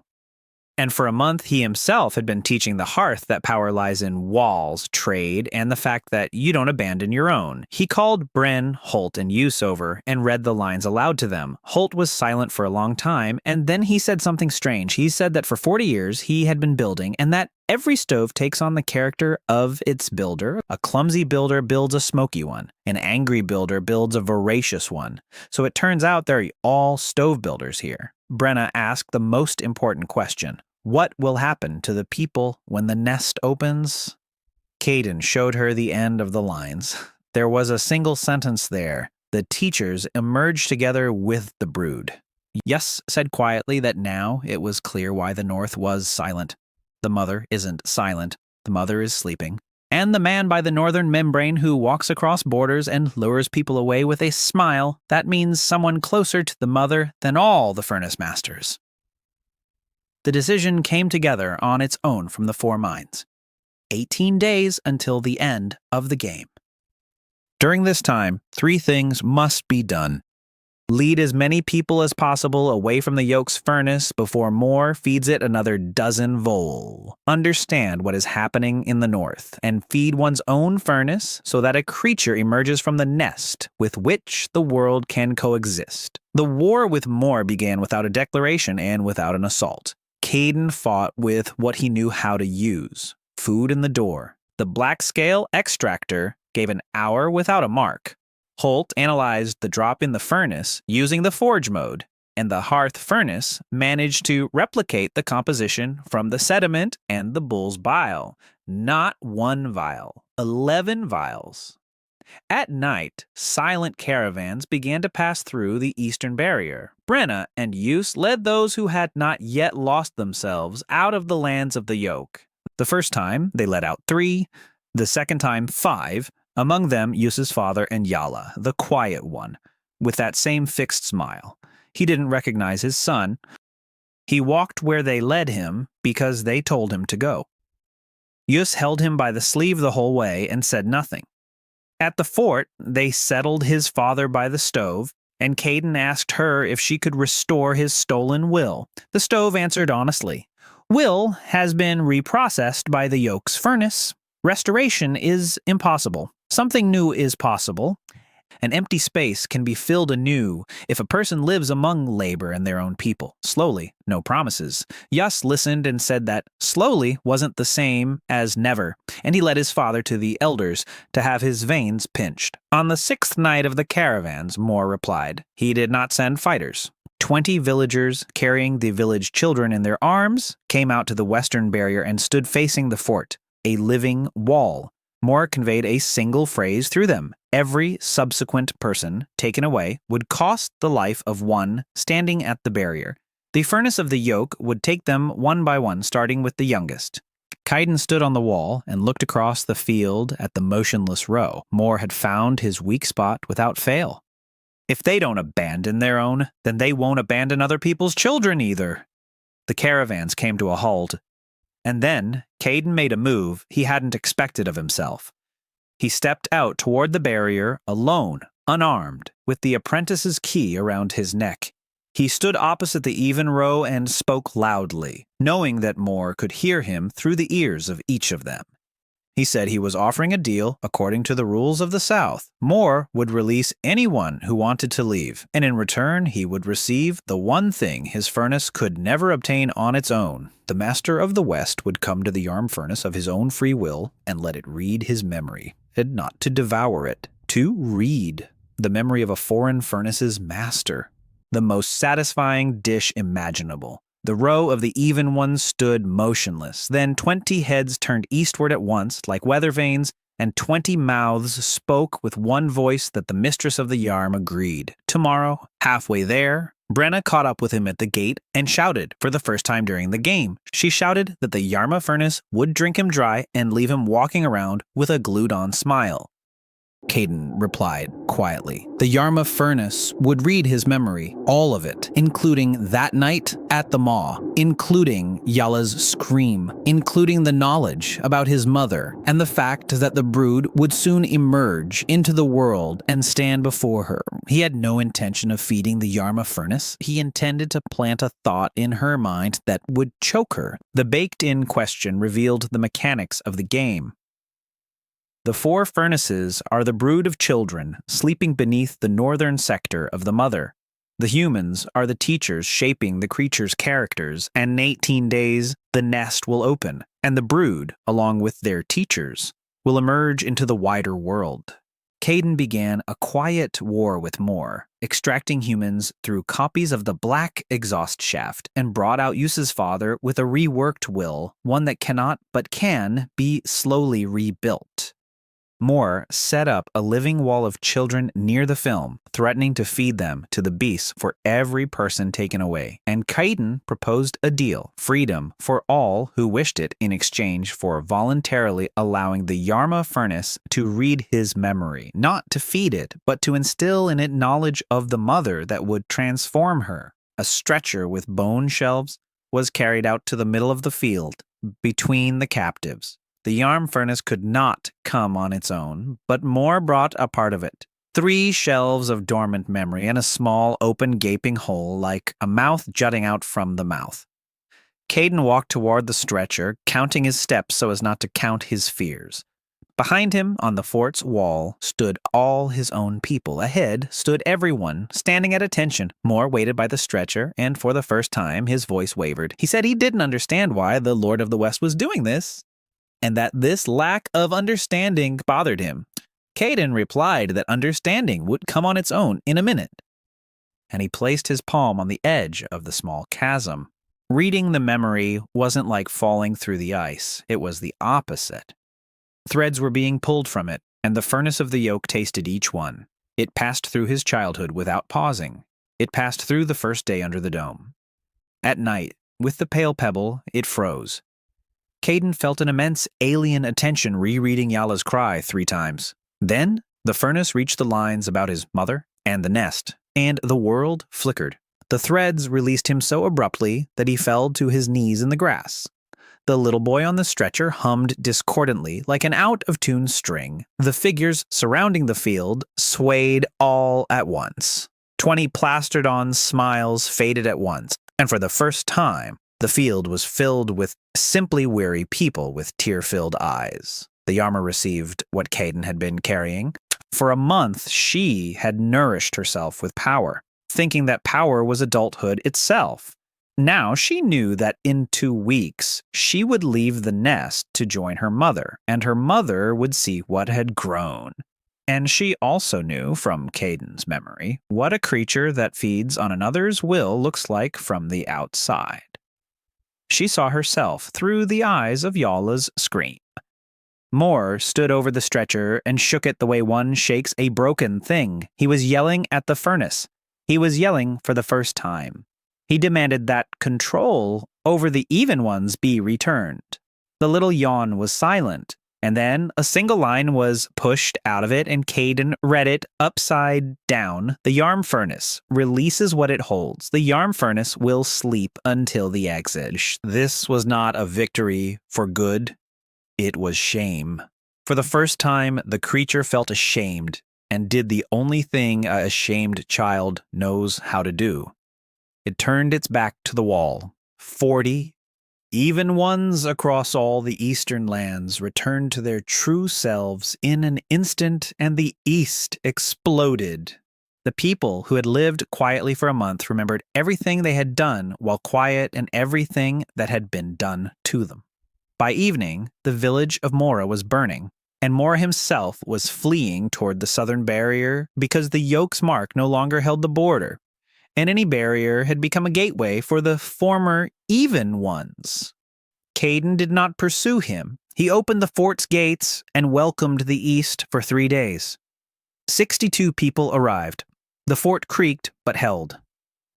Selma cut the bread into halves and no one complained. And on the 4th day, the South arrived. Not Ivo. The mistress of the scales herself arrived. And when Caden saw her, he understood why Ivo had spoken of her only in whispers. She was about 16 years old, a slender girl with white hair and the eyes of an old moneylender. Her name was Niav. She walked in unescorted, sat down by the hearth as if she were at home, and said she had come to settle the debt. The South had known about the repayment in advance because the Scales hearth had heard the brood and Niav had heard the hearth. From the very beginning of the game, she had known about the mother, about the nest, about everything, and she remained silent because knowledge was her only commodity. Now, the West had learned everything on its own, and the commodity had lost its value. According to the law of the scales, devalued commodities must be compensated for. She laid the last piece of truth on the table. The northern stove is silent, not because it is asleep. The 4th stove refused to eat from day 1. They brought food to her, but she never once opened her mouth. She is starving to death a stone's throw from her sleeping mother, and the man who walks through the films and lures people away with a smile is her hunger that has learned to walk. The furnace does not eat, but her hunger has grown into a separate entity, and this entity gathers people at the northern film. Even the stove of the scales doesn't know why it gathers them. Caden asked what Niav wants from the west. She answered directly. In 13 days, the nest will open, and the brood will stand before their mother. 3 of the brood have learned something. The hearth has learned labor. The yoke has learned shame. Scales has learned the price. The 4th has learned nothing and will come to her mother empty and dead. Niav doesn't know what the mother will do to the world if one of her children dies on her doorstep, and she doesn't want to find out. She offers something that has never existed under the dome before, an alliance of the 3 hearths to go north together. The master of the hearth the mistress of the scales and the yoke furnace, which sleeps but will hear if called through the shame, to find the fourth, and to do what each of them does best, to feed. Caden listened and looked at his furnace. The orange light inside burned steadily, and he asked Niev one last question. What do you feed a stove that has refused to eat anything? The girl with the moneylender's eyes looked at the floor for the first time during the conversation. She said that on this matter, the stove of the scales had made a single calculation that even she herself did not believe. The fourth furnace awaits food that cannot be taken away, processed, or exchanged. Food that can only be given as a gift, and no one gives gifts under the dome, except for the West with its evening bread. Perhaps that is why the hunger of the fourth furnace lures people away with a smile. It seeks out those who will smile in return. Caden willingly gave the A yoke to read his memory, imbuing it with knowledge of his mother and the nest, whereupon the furnace, ashamed, released all the equal ones and fell asleep until the Exodus. While the east rose up, the village of Mora burned down. Mora himself fled south, and 62 people crossed into the fort. The mistress of the south, 16-year-old Niav, arrived, heard her own oven, and revealed that the northern oven had refused to eat from the very first day and was dying, while its hunger had separated itself and become a human who lured people away with a smile. In 13 days, the nest will open, and a dead child on the mother's threshold could spell disaster for the entire world. Therefore, Niav proposes an alliance of the 3 ovens and a march north. According to the scales, the fourth furnace awaits food that can only be given freely, and its hunger seeks those who will smile in return. The preparations took 3 days, and Caden recorded them in snapshots, as was his custom. First snapshot. Holt refuses to stay and says that the furnace master must see the one who doesn't eat. He hangs the apprentice's key around Selma's neck, and for the first time in the game, Selma is at a loss for words. Second snapshot. The hearth furnace bakes travel rations all night, and among the usual loaves, one strange one emerges onto the tray. Small. Round. It stays warm longer than the others. The oven gives no clues. It simply sets it aside. Third scene. Just demands they take it, and Caden agrees faster than either of them expected. The boy can do something no one else can. He hasn't eaten from any oven for a month and has survived. Fourth scene. At the southern perimeter, Niav joins the squad with 2 porters and a small set of scales on poles, while from the east, 4 former equal ones arrive unbidden and say that all 4 of them have had the same dream about the Yarma furnace. In the dream, she asks for forgiveness and asks them to take her portion north. They carry a bone shelf bearing a sleeping memory, just as they would carry a coffin and a banner at once. Thus, for the first time beneath the dome, the 3 furnaces set out on the same path. The northern film let everyone through without the black hood. It simply parted, and Niav said quietly that they were expected. The northern lands turned out not to be lands at all. Beyond the veil lay a gray plain, without forest, without creatures, without sound. Only a trail trampled by hundreds of feet, and along the trail, objects, an abandoned flask, a child's shoe, a spear stuck in the ground, tip pointing down. The people who had been taken away with a smile had walked here, traveling light. By the middle of the plain, the detachment began to hear, not with their ears, with their chests. A steady, low tone, like the hum of a hearth, but broader, as if the earth itself were humming. Holt stopped, pressed his palm against the gray soil, and said that this was how the foundation hummed. They were walking on a roof. Their mother slept right beneath them, and the plain was her side. They saw the 4th hearth by evening, and it was not what they had expected. No chimney, no opening, no stone. A house stood in the middle of the plain. An ordinary house with a porch, a window and a bench against the wall. No smoke was coming from the chimney. People were sitting in a wide circle around the house, dozens of them, that missing Selma sentry, residents from all sectors. When Caden spotted him right away, the former provider of the yoke sat barefoot in the circle, holding his cap on his lap and staring intently at the house. Everyone was staring at the house. No one approached closer than the circle, and a man walked around the circle, smiling at everyone. Hunger. Up close, he turned out to be nothing special, of average height, an average face, dressed like everyone else. Only his eyes were like two empty chasms, and when he smiled, you wanted to give him something immediately, anything at all, just so that emptiness would blink. He approached the group and smiled at Caden. Caden felt a jolt beneath his ribs, like the hook of a reaper's whistle, only the hook wasn't pulling his body. It was the urge to feed him. Niamh stepped forward and spoke to Hunger in the language of the Mina. She offered the herd's provisions, memories of years past. Hunger smiled and remained silent. The words fell into the empty sockets of the eyes, without a ripple. 4 of the even ones carried a shelf of yarma. The yarma oven, as if in a dream, offered Hunger the only thing it had, its shame and its submission. Hunger looked at the shelf for a long time. He almost took it and turned away. Then Holt did what he knew how to do. He climbed onto the porch and knocked on the door of the house the way a repairman knocks when he comes to fix something. The door did not open, but the rumble beneath the plane trembled. Caden stood in a circle of people and understood everything with his mind, but could do nothing. You can't trade it. You can't force it. You can't even give away a whole sack of travel bread because a sack is a reserve, and reserves are given from a surplus, not for free. The scales oven had calculated correctly and miscalculated to its death. No one under the dome knew how to do things just like that anymore.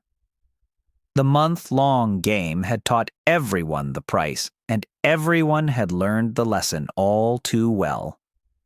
And then Yus tugged at his sleeve. The boy wasn't looking at his hunger or at home. He was looking at Mora sitting in the circle, and he said something strange. He said he knew why everyone was sitting there and no one was coming in. They had all come to give up something big. Life, memory, will, and big things aren't given away for free. Something big is always a bargain, even if you pay with yourself. Only small things are given away for free, so small that you feel neither regret nor pride about them. Caden reached into the sack and pulled out that strange round loaf that the oven had baked separately without explanation. It was still warm on the 4th day of the journey. He weighed it in his palm and realized what was missing. The loaf from the oven was, after all, a product of the hearth, a gift from the oven itself, yet there was still a deal between them, a bargain. He broke the loaf in half. He held out half to Yus. The boy, who hadn't eaten oven-baked food in a month, looked at it. At home, at his father, who had been led here with a smile, but never made it, and he took it. For the first time in 30 days, Yus ate bread from the oven, and he ate it not because he was hungry, but because a friend had offered it to him. Mike Kaiton didn't take the other half home. He sat down on the ground in a circle next to Moore. He held out half the loaf to the man who had been feeding the children of the oven and who was now sitting barefoot with his hat on his lap. And he said that even he was entitled to a piece of bread in the evenings. Moore stared at the half loaf in the stranger's hand for a very long time. Then he took it. He took a bite, and he wept aloud, ungracefully, the way grown men who have forgotten how to cry do. The door of the house opened from the inside. The alliance of the 3 furnaces with Holt, Yus, and Niamh, along with the 4 emissaries of the sleeping yoke, passed through the northern barrier and across the gray plain that turned out to be the side of the sleeping mother, reached the 4th furnace, which looked like a simple house. Around it sat a ring of abducted people, including Moore, while along the ring walked, having separated with empty eyes, the weighing of the scales, the Yarm's offering, and Master Holt's knocking did not open the door, because everyone had come to give something great, and something great is always a bargain. Yus suggested that only small things are given for free, and Caden broke apart a strange, warm loaf of bread baked in the furnace without explanation, giving half to Yus as a treat for a friend and half to Moore as a treat for an enemy. More began to cry, and the door of the house opened from the inside. There was no stove inside the house. Inside was a kitchen, a table scraped white, a bench. The hearth was cold and clean, and sitting at the table was the fourth one. She looked like a girl of about 6 in a gray dress, and Caden realized that she hadn't chosen this appearance to elicit pity. It was simply that the younger ones in the brood were, well, the younger ones. She spoke without opening her mouth. The words simply appeared in her head, just as one's own thoughts do. She said that from the very first day, she had seen the same things the elders had seen. People came to the nest and began to pay fear, will, blood, years. The whole nest became a marketplace, and the elders fed on that marketplace and thrived on it, and she watched and waited for the food that people had before the dome. The kind they give from the table to their own without counting it. She waited a month. No one brought any. Because the dome's first lesson is to wean you off it, she decided it was better not to grow up at all than to grow up on the trade, and she stopped eating. Caden placed nothing on the scraped clean table. He had nothing left. The loaf of bread had been taken away in halves, and then the girl smiled for the first time and said that he had already fed her. A gift cannot be brought into the house. A gift can only be seen through the window. She had been eating from the moment half the loaf of bread landed in Moore's hand. Hunger entered the house behind their backs. He approached the girl, and she drew him in, just as one draws in a long breath after a long cry. Her empty, gaping eyes closed. All that remained was simply a girl at the table who had been hungry for 30 days and was now slowly filling herself with what was happening outside. And outside, things were happening. People standing in a circle passed the remnants of the detachment's travel rations to one another. They didn't trade. They simply passed them along. The former guard shared with Selma's sentry. Niav watched this with the expression of a money changer who'd seen currency abolished before her very eyes, and suddenly she herself unfastened her flask and handed it to her neighbor without naming a price. The scales in her head howled at the disruption of all her calculations and fell silent, bewildered. The yarmo on its shelf hummed quietly and warmly. The hearth 3 sectors away baked incessantly, and Selma later recounted that on that night the damper opened on its own and loaves emerged out of nowhere without any ingredients. The plane trembled. Her mother awoke, not as if from an earthquake, but as a very old woman might awaken in a house full of grandchildren. Carefully, so as not to wake anyone. The gray soil became transparent in the blink of an eye, and Caden saw beneath his feet not a monster. He saw an oven as vast as the world, vaults, warmth, and an attention that surveyed everyone beneath the dome in turn, without anger and without mercy. Just as a master inspects the work of his apprentices, the gaze lingered longest on 4 points: the house, the yoke's yoke, the small gap in the scales, and the distant hearth furnace, where Selma had just sat down beside the bench at that very moment. Then the dome ended. It didn't open or burst. It simply ended, just as rain ends. Above the plain rose an ordinary sky with ordinary stars, and their simplicity made people's knees buckle. Their mother's voice rang out once for all and never again. She said that the brood had finished their studies ahead of schedule, that the children had chosen their own teachers, and this was the best possible outcome. That the nest had been dismantled, and the children would go out into the world with those who had taught them, if those teachers agreed. And that she thanked the youngest one separately for managing to wait. The journey home to the wider world took different amounts of time for everyone and branched off into many paths. Neve took the scales oven south to the trading cities, and they say that a year later, her scales became a court more just than the king's, because the judge heard the weight of every word. The yoke oven asked to go where her skill was needed without shame and set off with 4 former plowshares into the land where wild beasts were broken for plowing and where, from then on, no creature was broken but negotiated. The girl in the gray dress chose for herself. She went with Yus and his father because she said she wanted to grow up in a home where free will is nurtured anew, drop by drop, and that there was no better place for her. Caden returned to the fields, which were no longer a sector. The dome had receded from the entire land of the game, and it turned out that the clearing lay 3 days' journey from the real road and the real villages. Of the 79 survivors, 42 decided not to go anywhere. The fort stood, the furnace hummed. The land had been cleared and watered so well that no one could bring themselves to abandon it. And so, a few years later, a place appeared on the maps that the wagon drivers called Oven Yard. It was a village by the road where every traveler knew 2 rules. Everything here had a fair price, and every evening before sunset, anyone was given a piece of bread for free without being asked who they were. Holt lived to a ripe old age as the head stoker and trained 11 apprentices. When asked what fueled the furnace, he replied, "The truth."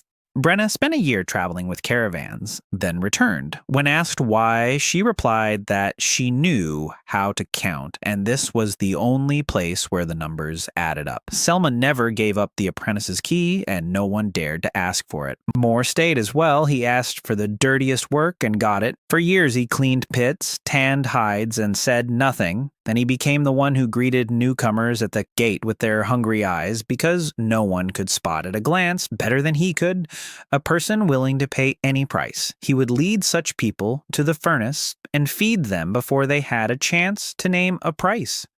Caden lived 1 year less than his allotted time, and he knew it, yet he never regretted it, because during that year, Torv had managed to marry and name his son Arkan, a foreign northern name. Caden himself, right up until his hair turned gray, would rise before everyone else and be the last to step away from the damper. The hearth no longer displayed any lines. It had nothing left to bargain over with its master. But every evening, when he placed his palm on the warm stone, the hum changed for a moment, and that was everything. The question and the answer, hunger and bread. On his last evening, now quite old, he went out to the gate, carried the basket out himself, and handed out the loaves until the basket was empty. He broke the last loaf in half with an unfamiliar boy who had come down the road with empty hands and the eyes of an old man. Then he sat down on a bench by the warm wall and did not get up. The oven hummed steadily and contentedly above him all night.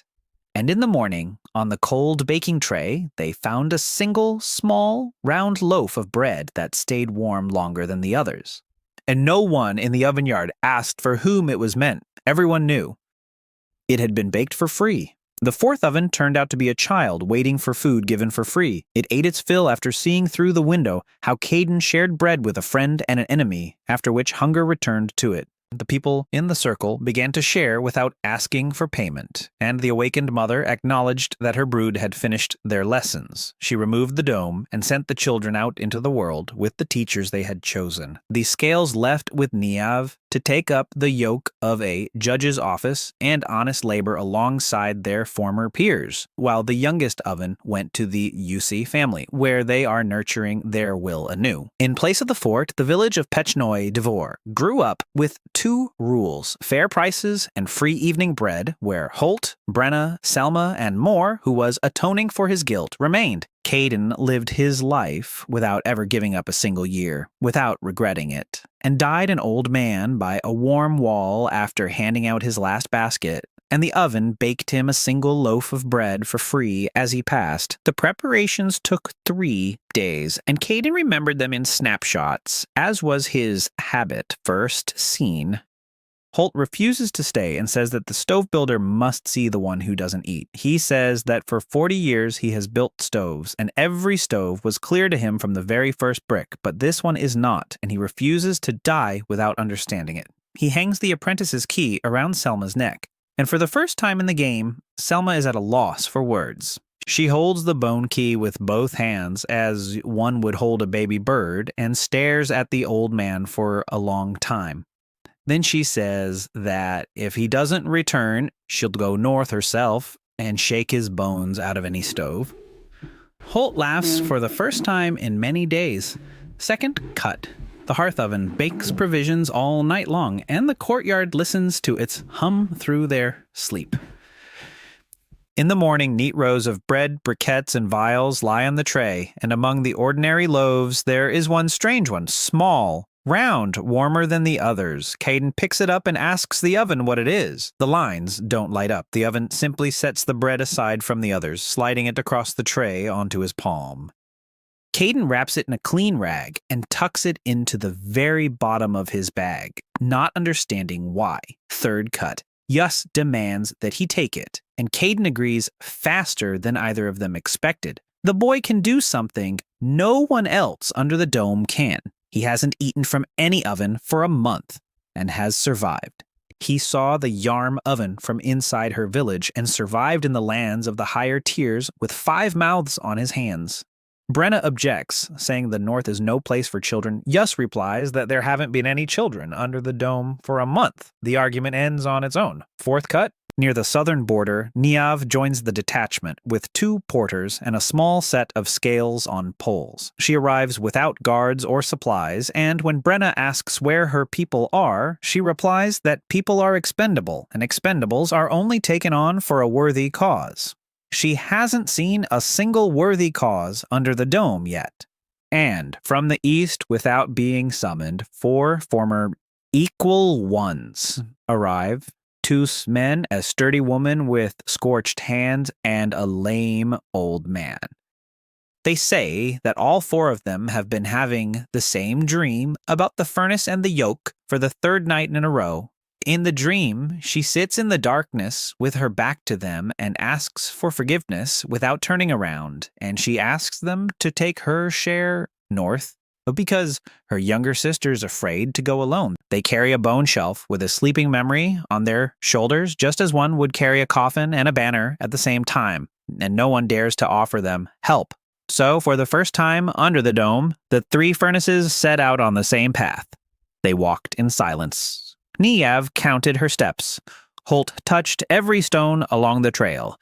Yus walked beside Caden, and on the 2nd day, he asked quietly what would happen if they couldn't feed the 4th one. Caden answered honestly that he didn't know. Yus nodded and said that was a good answer. For a month, all he'd heard from the adults were confident answers, and they were all worth very little. The northern film let everyone through without a black exhaust hood.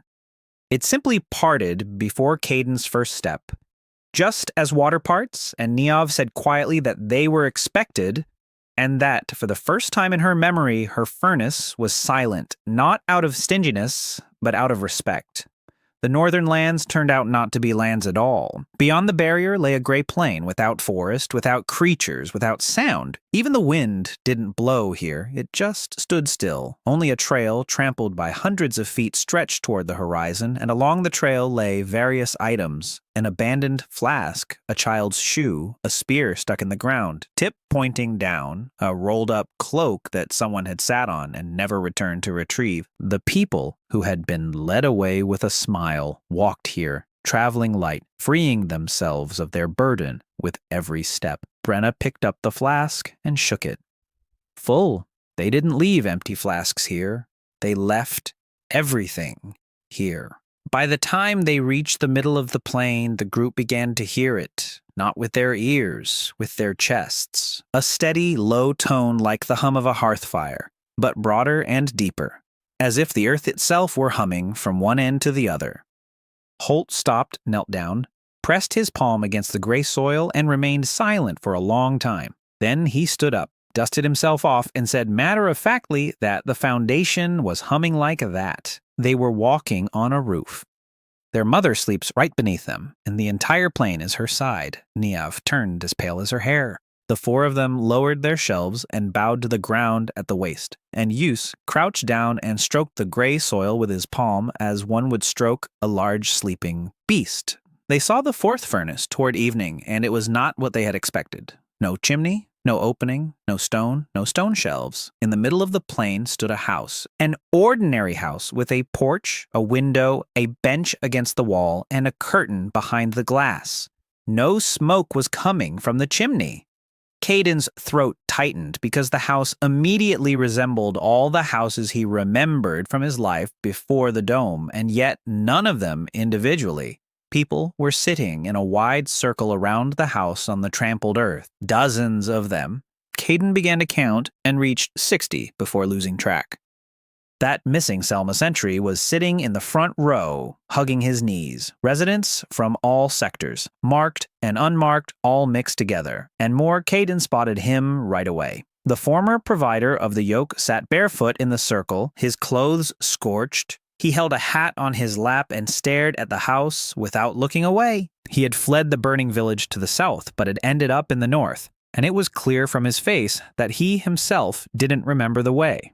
Everyone was staring at the house. No one approached closer than the circle. No one spoke. People simply sat as one does when waiting in line for the only one who can help. And a man walked around the circle, smiling at everyone. Hunger. Up close, he turned out to be nothing special, of average height, an ordinary face. His clothes were like everyone else's, and yet unlike anyone else's. Your gaze would slide off him like water off grease, and you had to force yourself to look at him. Only his eyes were like two empty gapes, and when he smiled, you wanted to give him something immediately, anything, just so that emptiness would blink even once. He approached the group and smiled at Kaiden.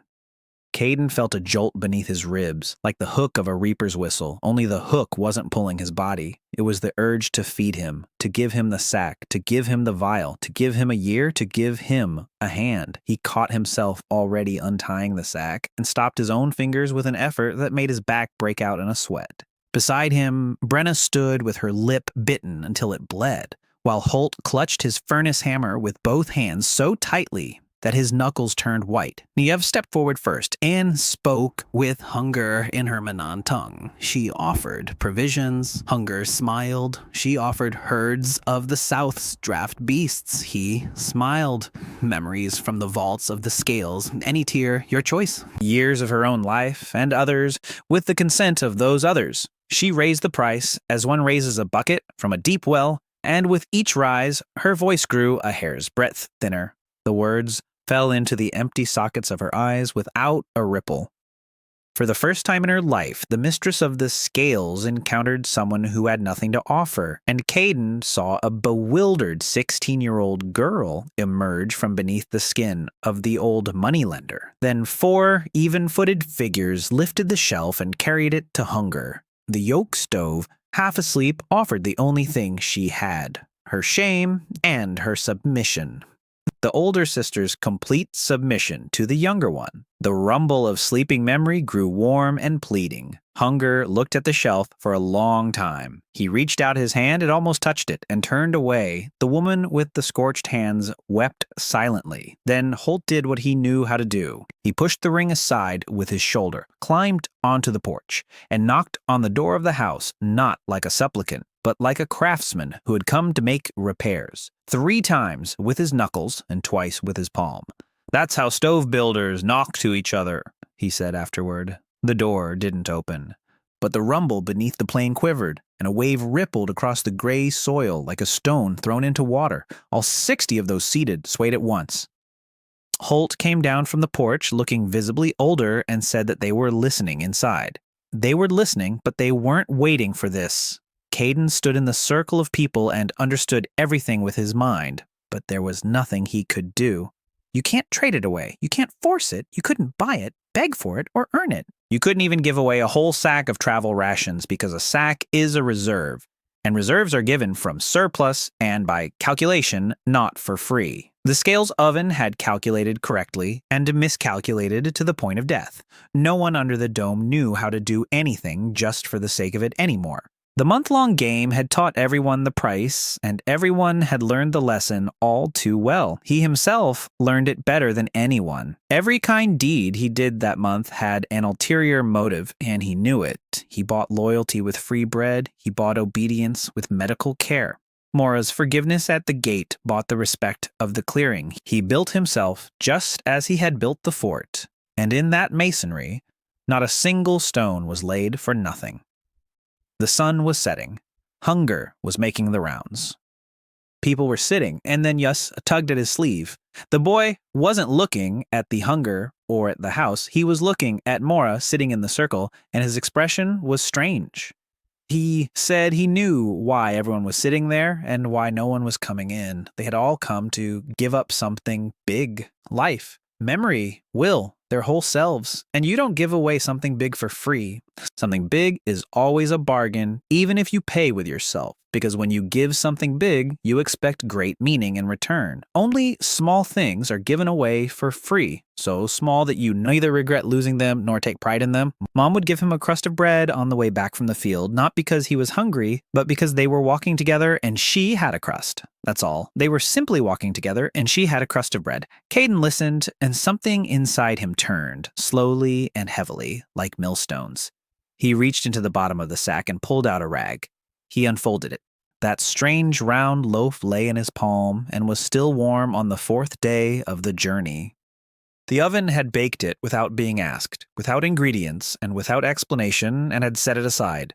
Not for sale, not for business. Caden weighed it in his palm and realized what was missing. A loaf from the oven is still a product of the hearth. If he carried it home, it would be a gift from the oven to the oven, an offering from the younger to the older. Still, a transaction, a deal, kinship, and calculation would stand between them. The bread had to pass through human hands, just like that. He broke the loaf in half. The crack exhaled warmth and a scent that made the half-ring's jaw clench. He held out the first half to Yus, the boy who hadn't eaten anything from the oven in a month and had taught 5 others to do so, looked at it at home. At his father, who had been led here with a smile but never made it, at Caden, and he took it. Not as a reward, nor as payment for a tip. He took it as one takes from family. For the first time in 30 days, Yus ate oven-baked bread. And he ate it not because he was hungry, but because a friend had offered it to him.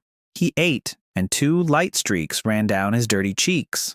Caden didn't carry the second half home. He walked along the ring under the gaze of the empty eyes of hunger that followed him step for step. He sat down on the trampled ground next to Moore. He was silent. Moore didn't turn his head. Only his fingers clenched his cap tighter. This man had fed 9 light-colored pebbles to his oven. Yala was among them. This man had lined the children up by the fence like a living wall. Caden held out half a loaf of bread to him on his open palm and said what he had once said to his enemy at the fort's gates.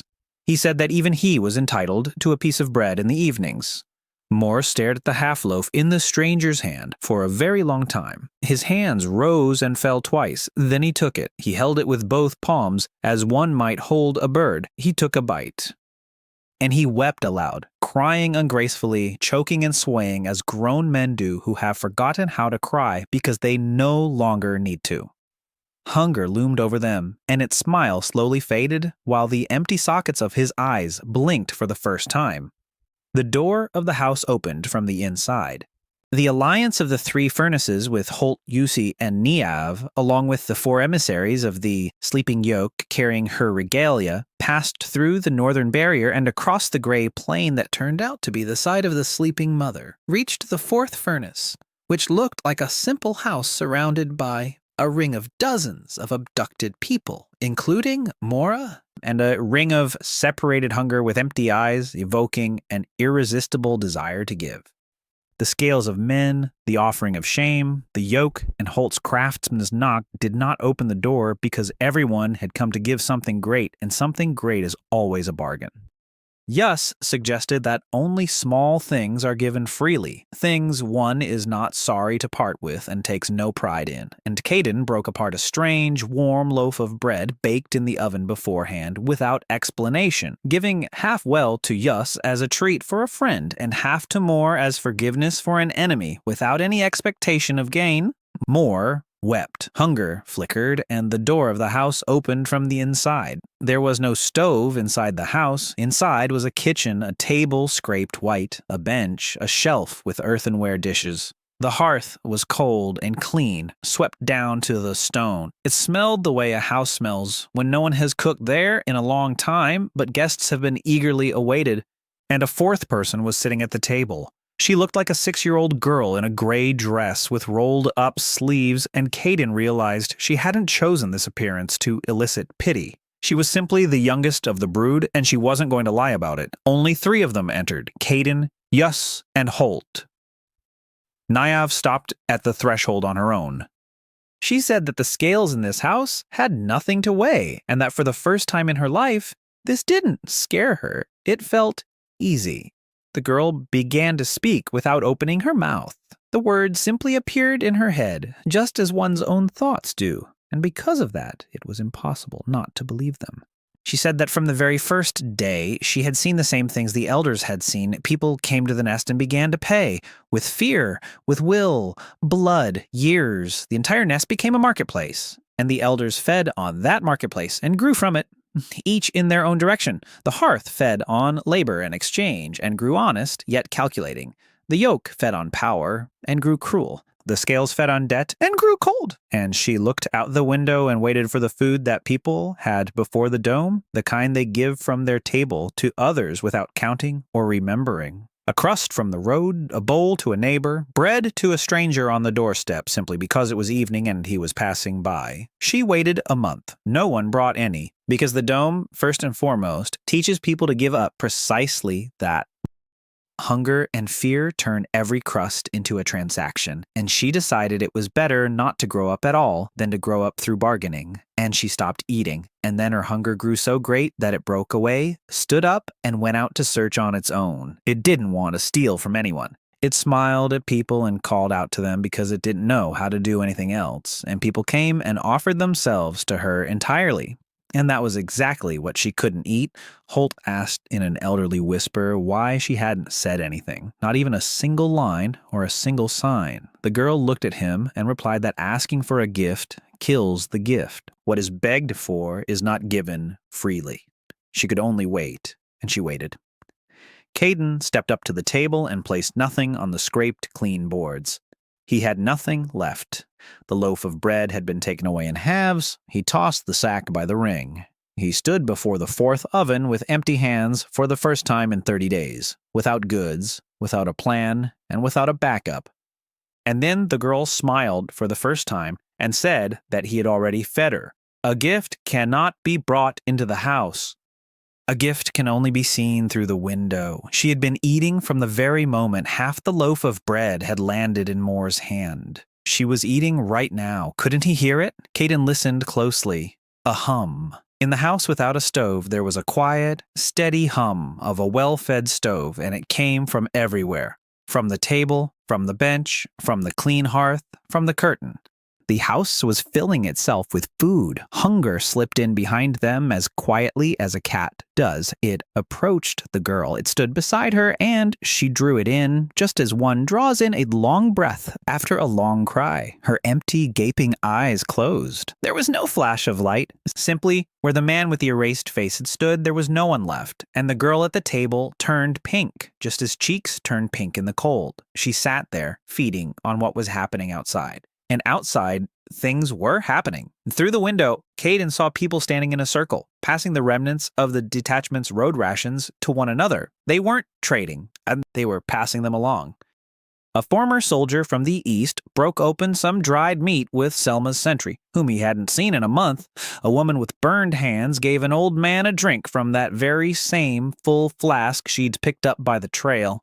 Niev watched this with the expression of a money changer whose currency had just been devalued before her very eyes. And then the woman in charge of the scales slowly unfastened her own flask from her belt and handed it to her neighbor without naming a price or remembering his face. The scales furnace howled inside her head at the disruption of all her calculations. Niev laughed out loud, and it was the laugh of a 16-year-old, not a moneylender. The yoke's shaft hummed quietly and warmly by the ring, just as a sleeper hums when they've stopped having a bad dream. And the hearth oven, 3 sectors away, baked without ceasing, and Selma later swore under oath that on that night the damper opened of its own accord, and loaves of bread appeared on an empty tray out of nowhere, and the entire fort carried them to the gates until morning and handed them out into the darkness because they felt it was the right thing to do. The plain trembled. Ma was awakening, not like an earthquake, but like a very old woman awakens in a house full of grandchildren. Gently, one joint at a time, so as not to startle anyone. The gray soil became transparent for a single heartbeat, and Caden saw beneath his feet neither a monster nor a machine. He saw an oven the size of the world, vaults stretching deep into the earth, days' journey away. heat that had lingered for millennia, and in gaze that rose through the thickness of the earth and surveyed every person beneath the dome, one by one, without anger and without mercy, just as a master inspects the work of his apprentices, knowing the value of labor and of defects. Caden felt that gaze upon him and could not lie to it, not even in his thoughts. The gaze saw everything: the free loaf of bread with a double lining, the reaper sold to the south, the year given up for Torva, half the loaf in Mora's hand. The gaze did not judge.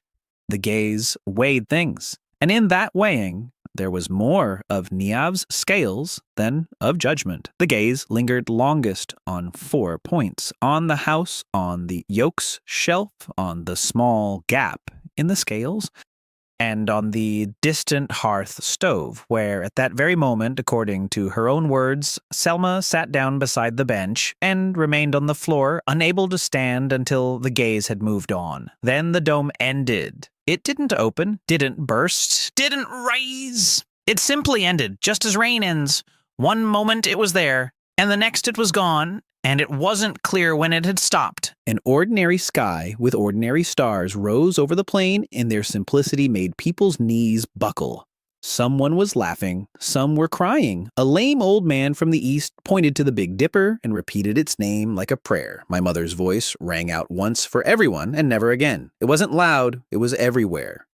She said that the children had finished their studies ahead of schedule, that she had prepared 30 days and 47 teachers per sector for the children, but the children had chosen their own teachers, and this was the best possible outcome because a chosen lesson is stronger than a prescribed one, that the nest had been dismantled and the children would go out into the world with those who had taught them, if those teachers agreed and were willing, that the world is vast and hungry, and the 4 furnaces within it have enough work for 1,000 years. And she thanks the youngest one separately for managing to wait and not settling for what was given, but waiting for what was gifted. And so, under the stars, the game ended, and no one noticed the moment when the participants became simply people. The journey home to the big world took everyone a different amount of time and branched off into many paths. Niav took the scales oven south to the trading cities. She arrived there as a 16-year-old girl with a stretcher, and a year later, her scales became a court more honest than the king's, because the judge heard the price of every word and every lie, yet charged for her judgment exactly what the judgment cost. They say an empty flask hangs on the wall of her chamber, and when asked about it, the mistress of the scales replies that it is the most precious thing in the house, because it was given away for free. The Yarma stove asked to go where her skills were needed without shame. She left with 4 former equals for distant lands where wild beasts were broken for plowing with whips and starvation. From then on, not a single beast was broken there. The creatures were led to the bone shelf, and the oven spoke to them, offering work in exchange for food and peace, and almost all of them agreed because it was an offer, not a demand. The woman with the scorched hands became the elder by her side, and over the years, her hands healed. The girl in the gray dress chose for herself.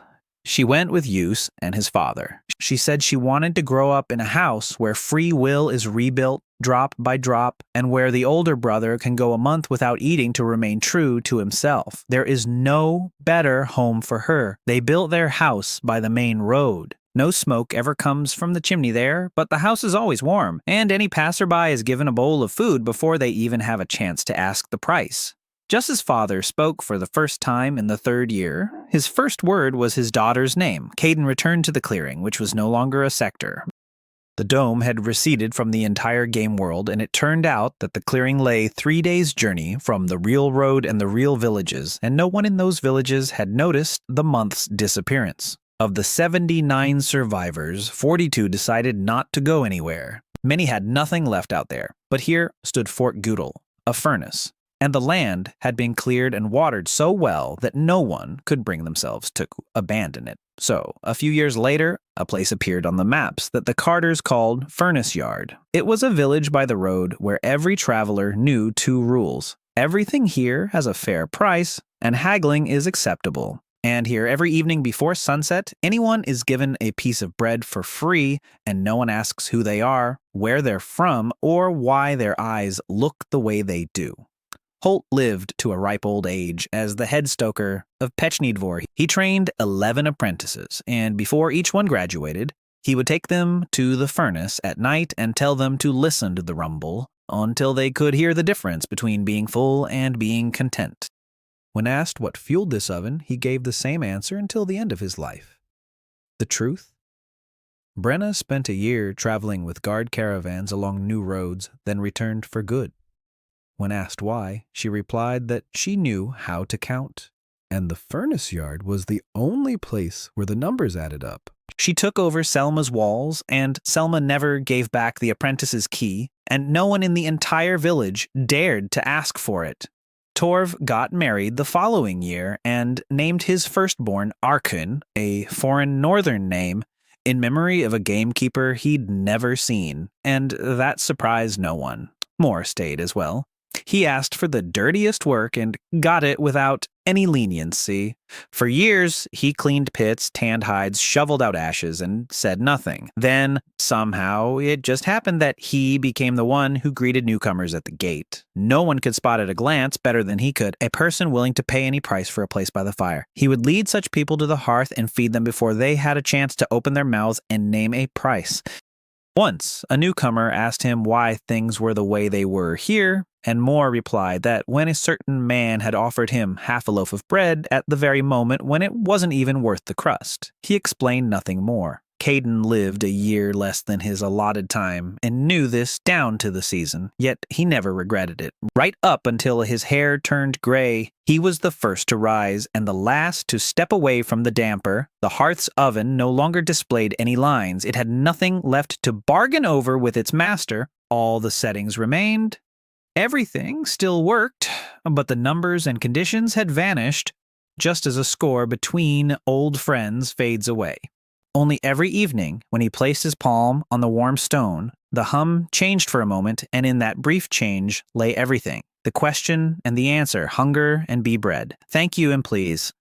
On his last evening, now quite old, he went out to the gate by himself. He dismissed his assistants, carried out the basket, and handed out the loaves until the basket was empty. His hands trembled, and he offered the loaves with both hands.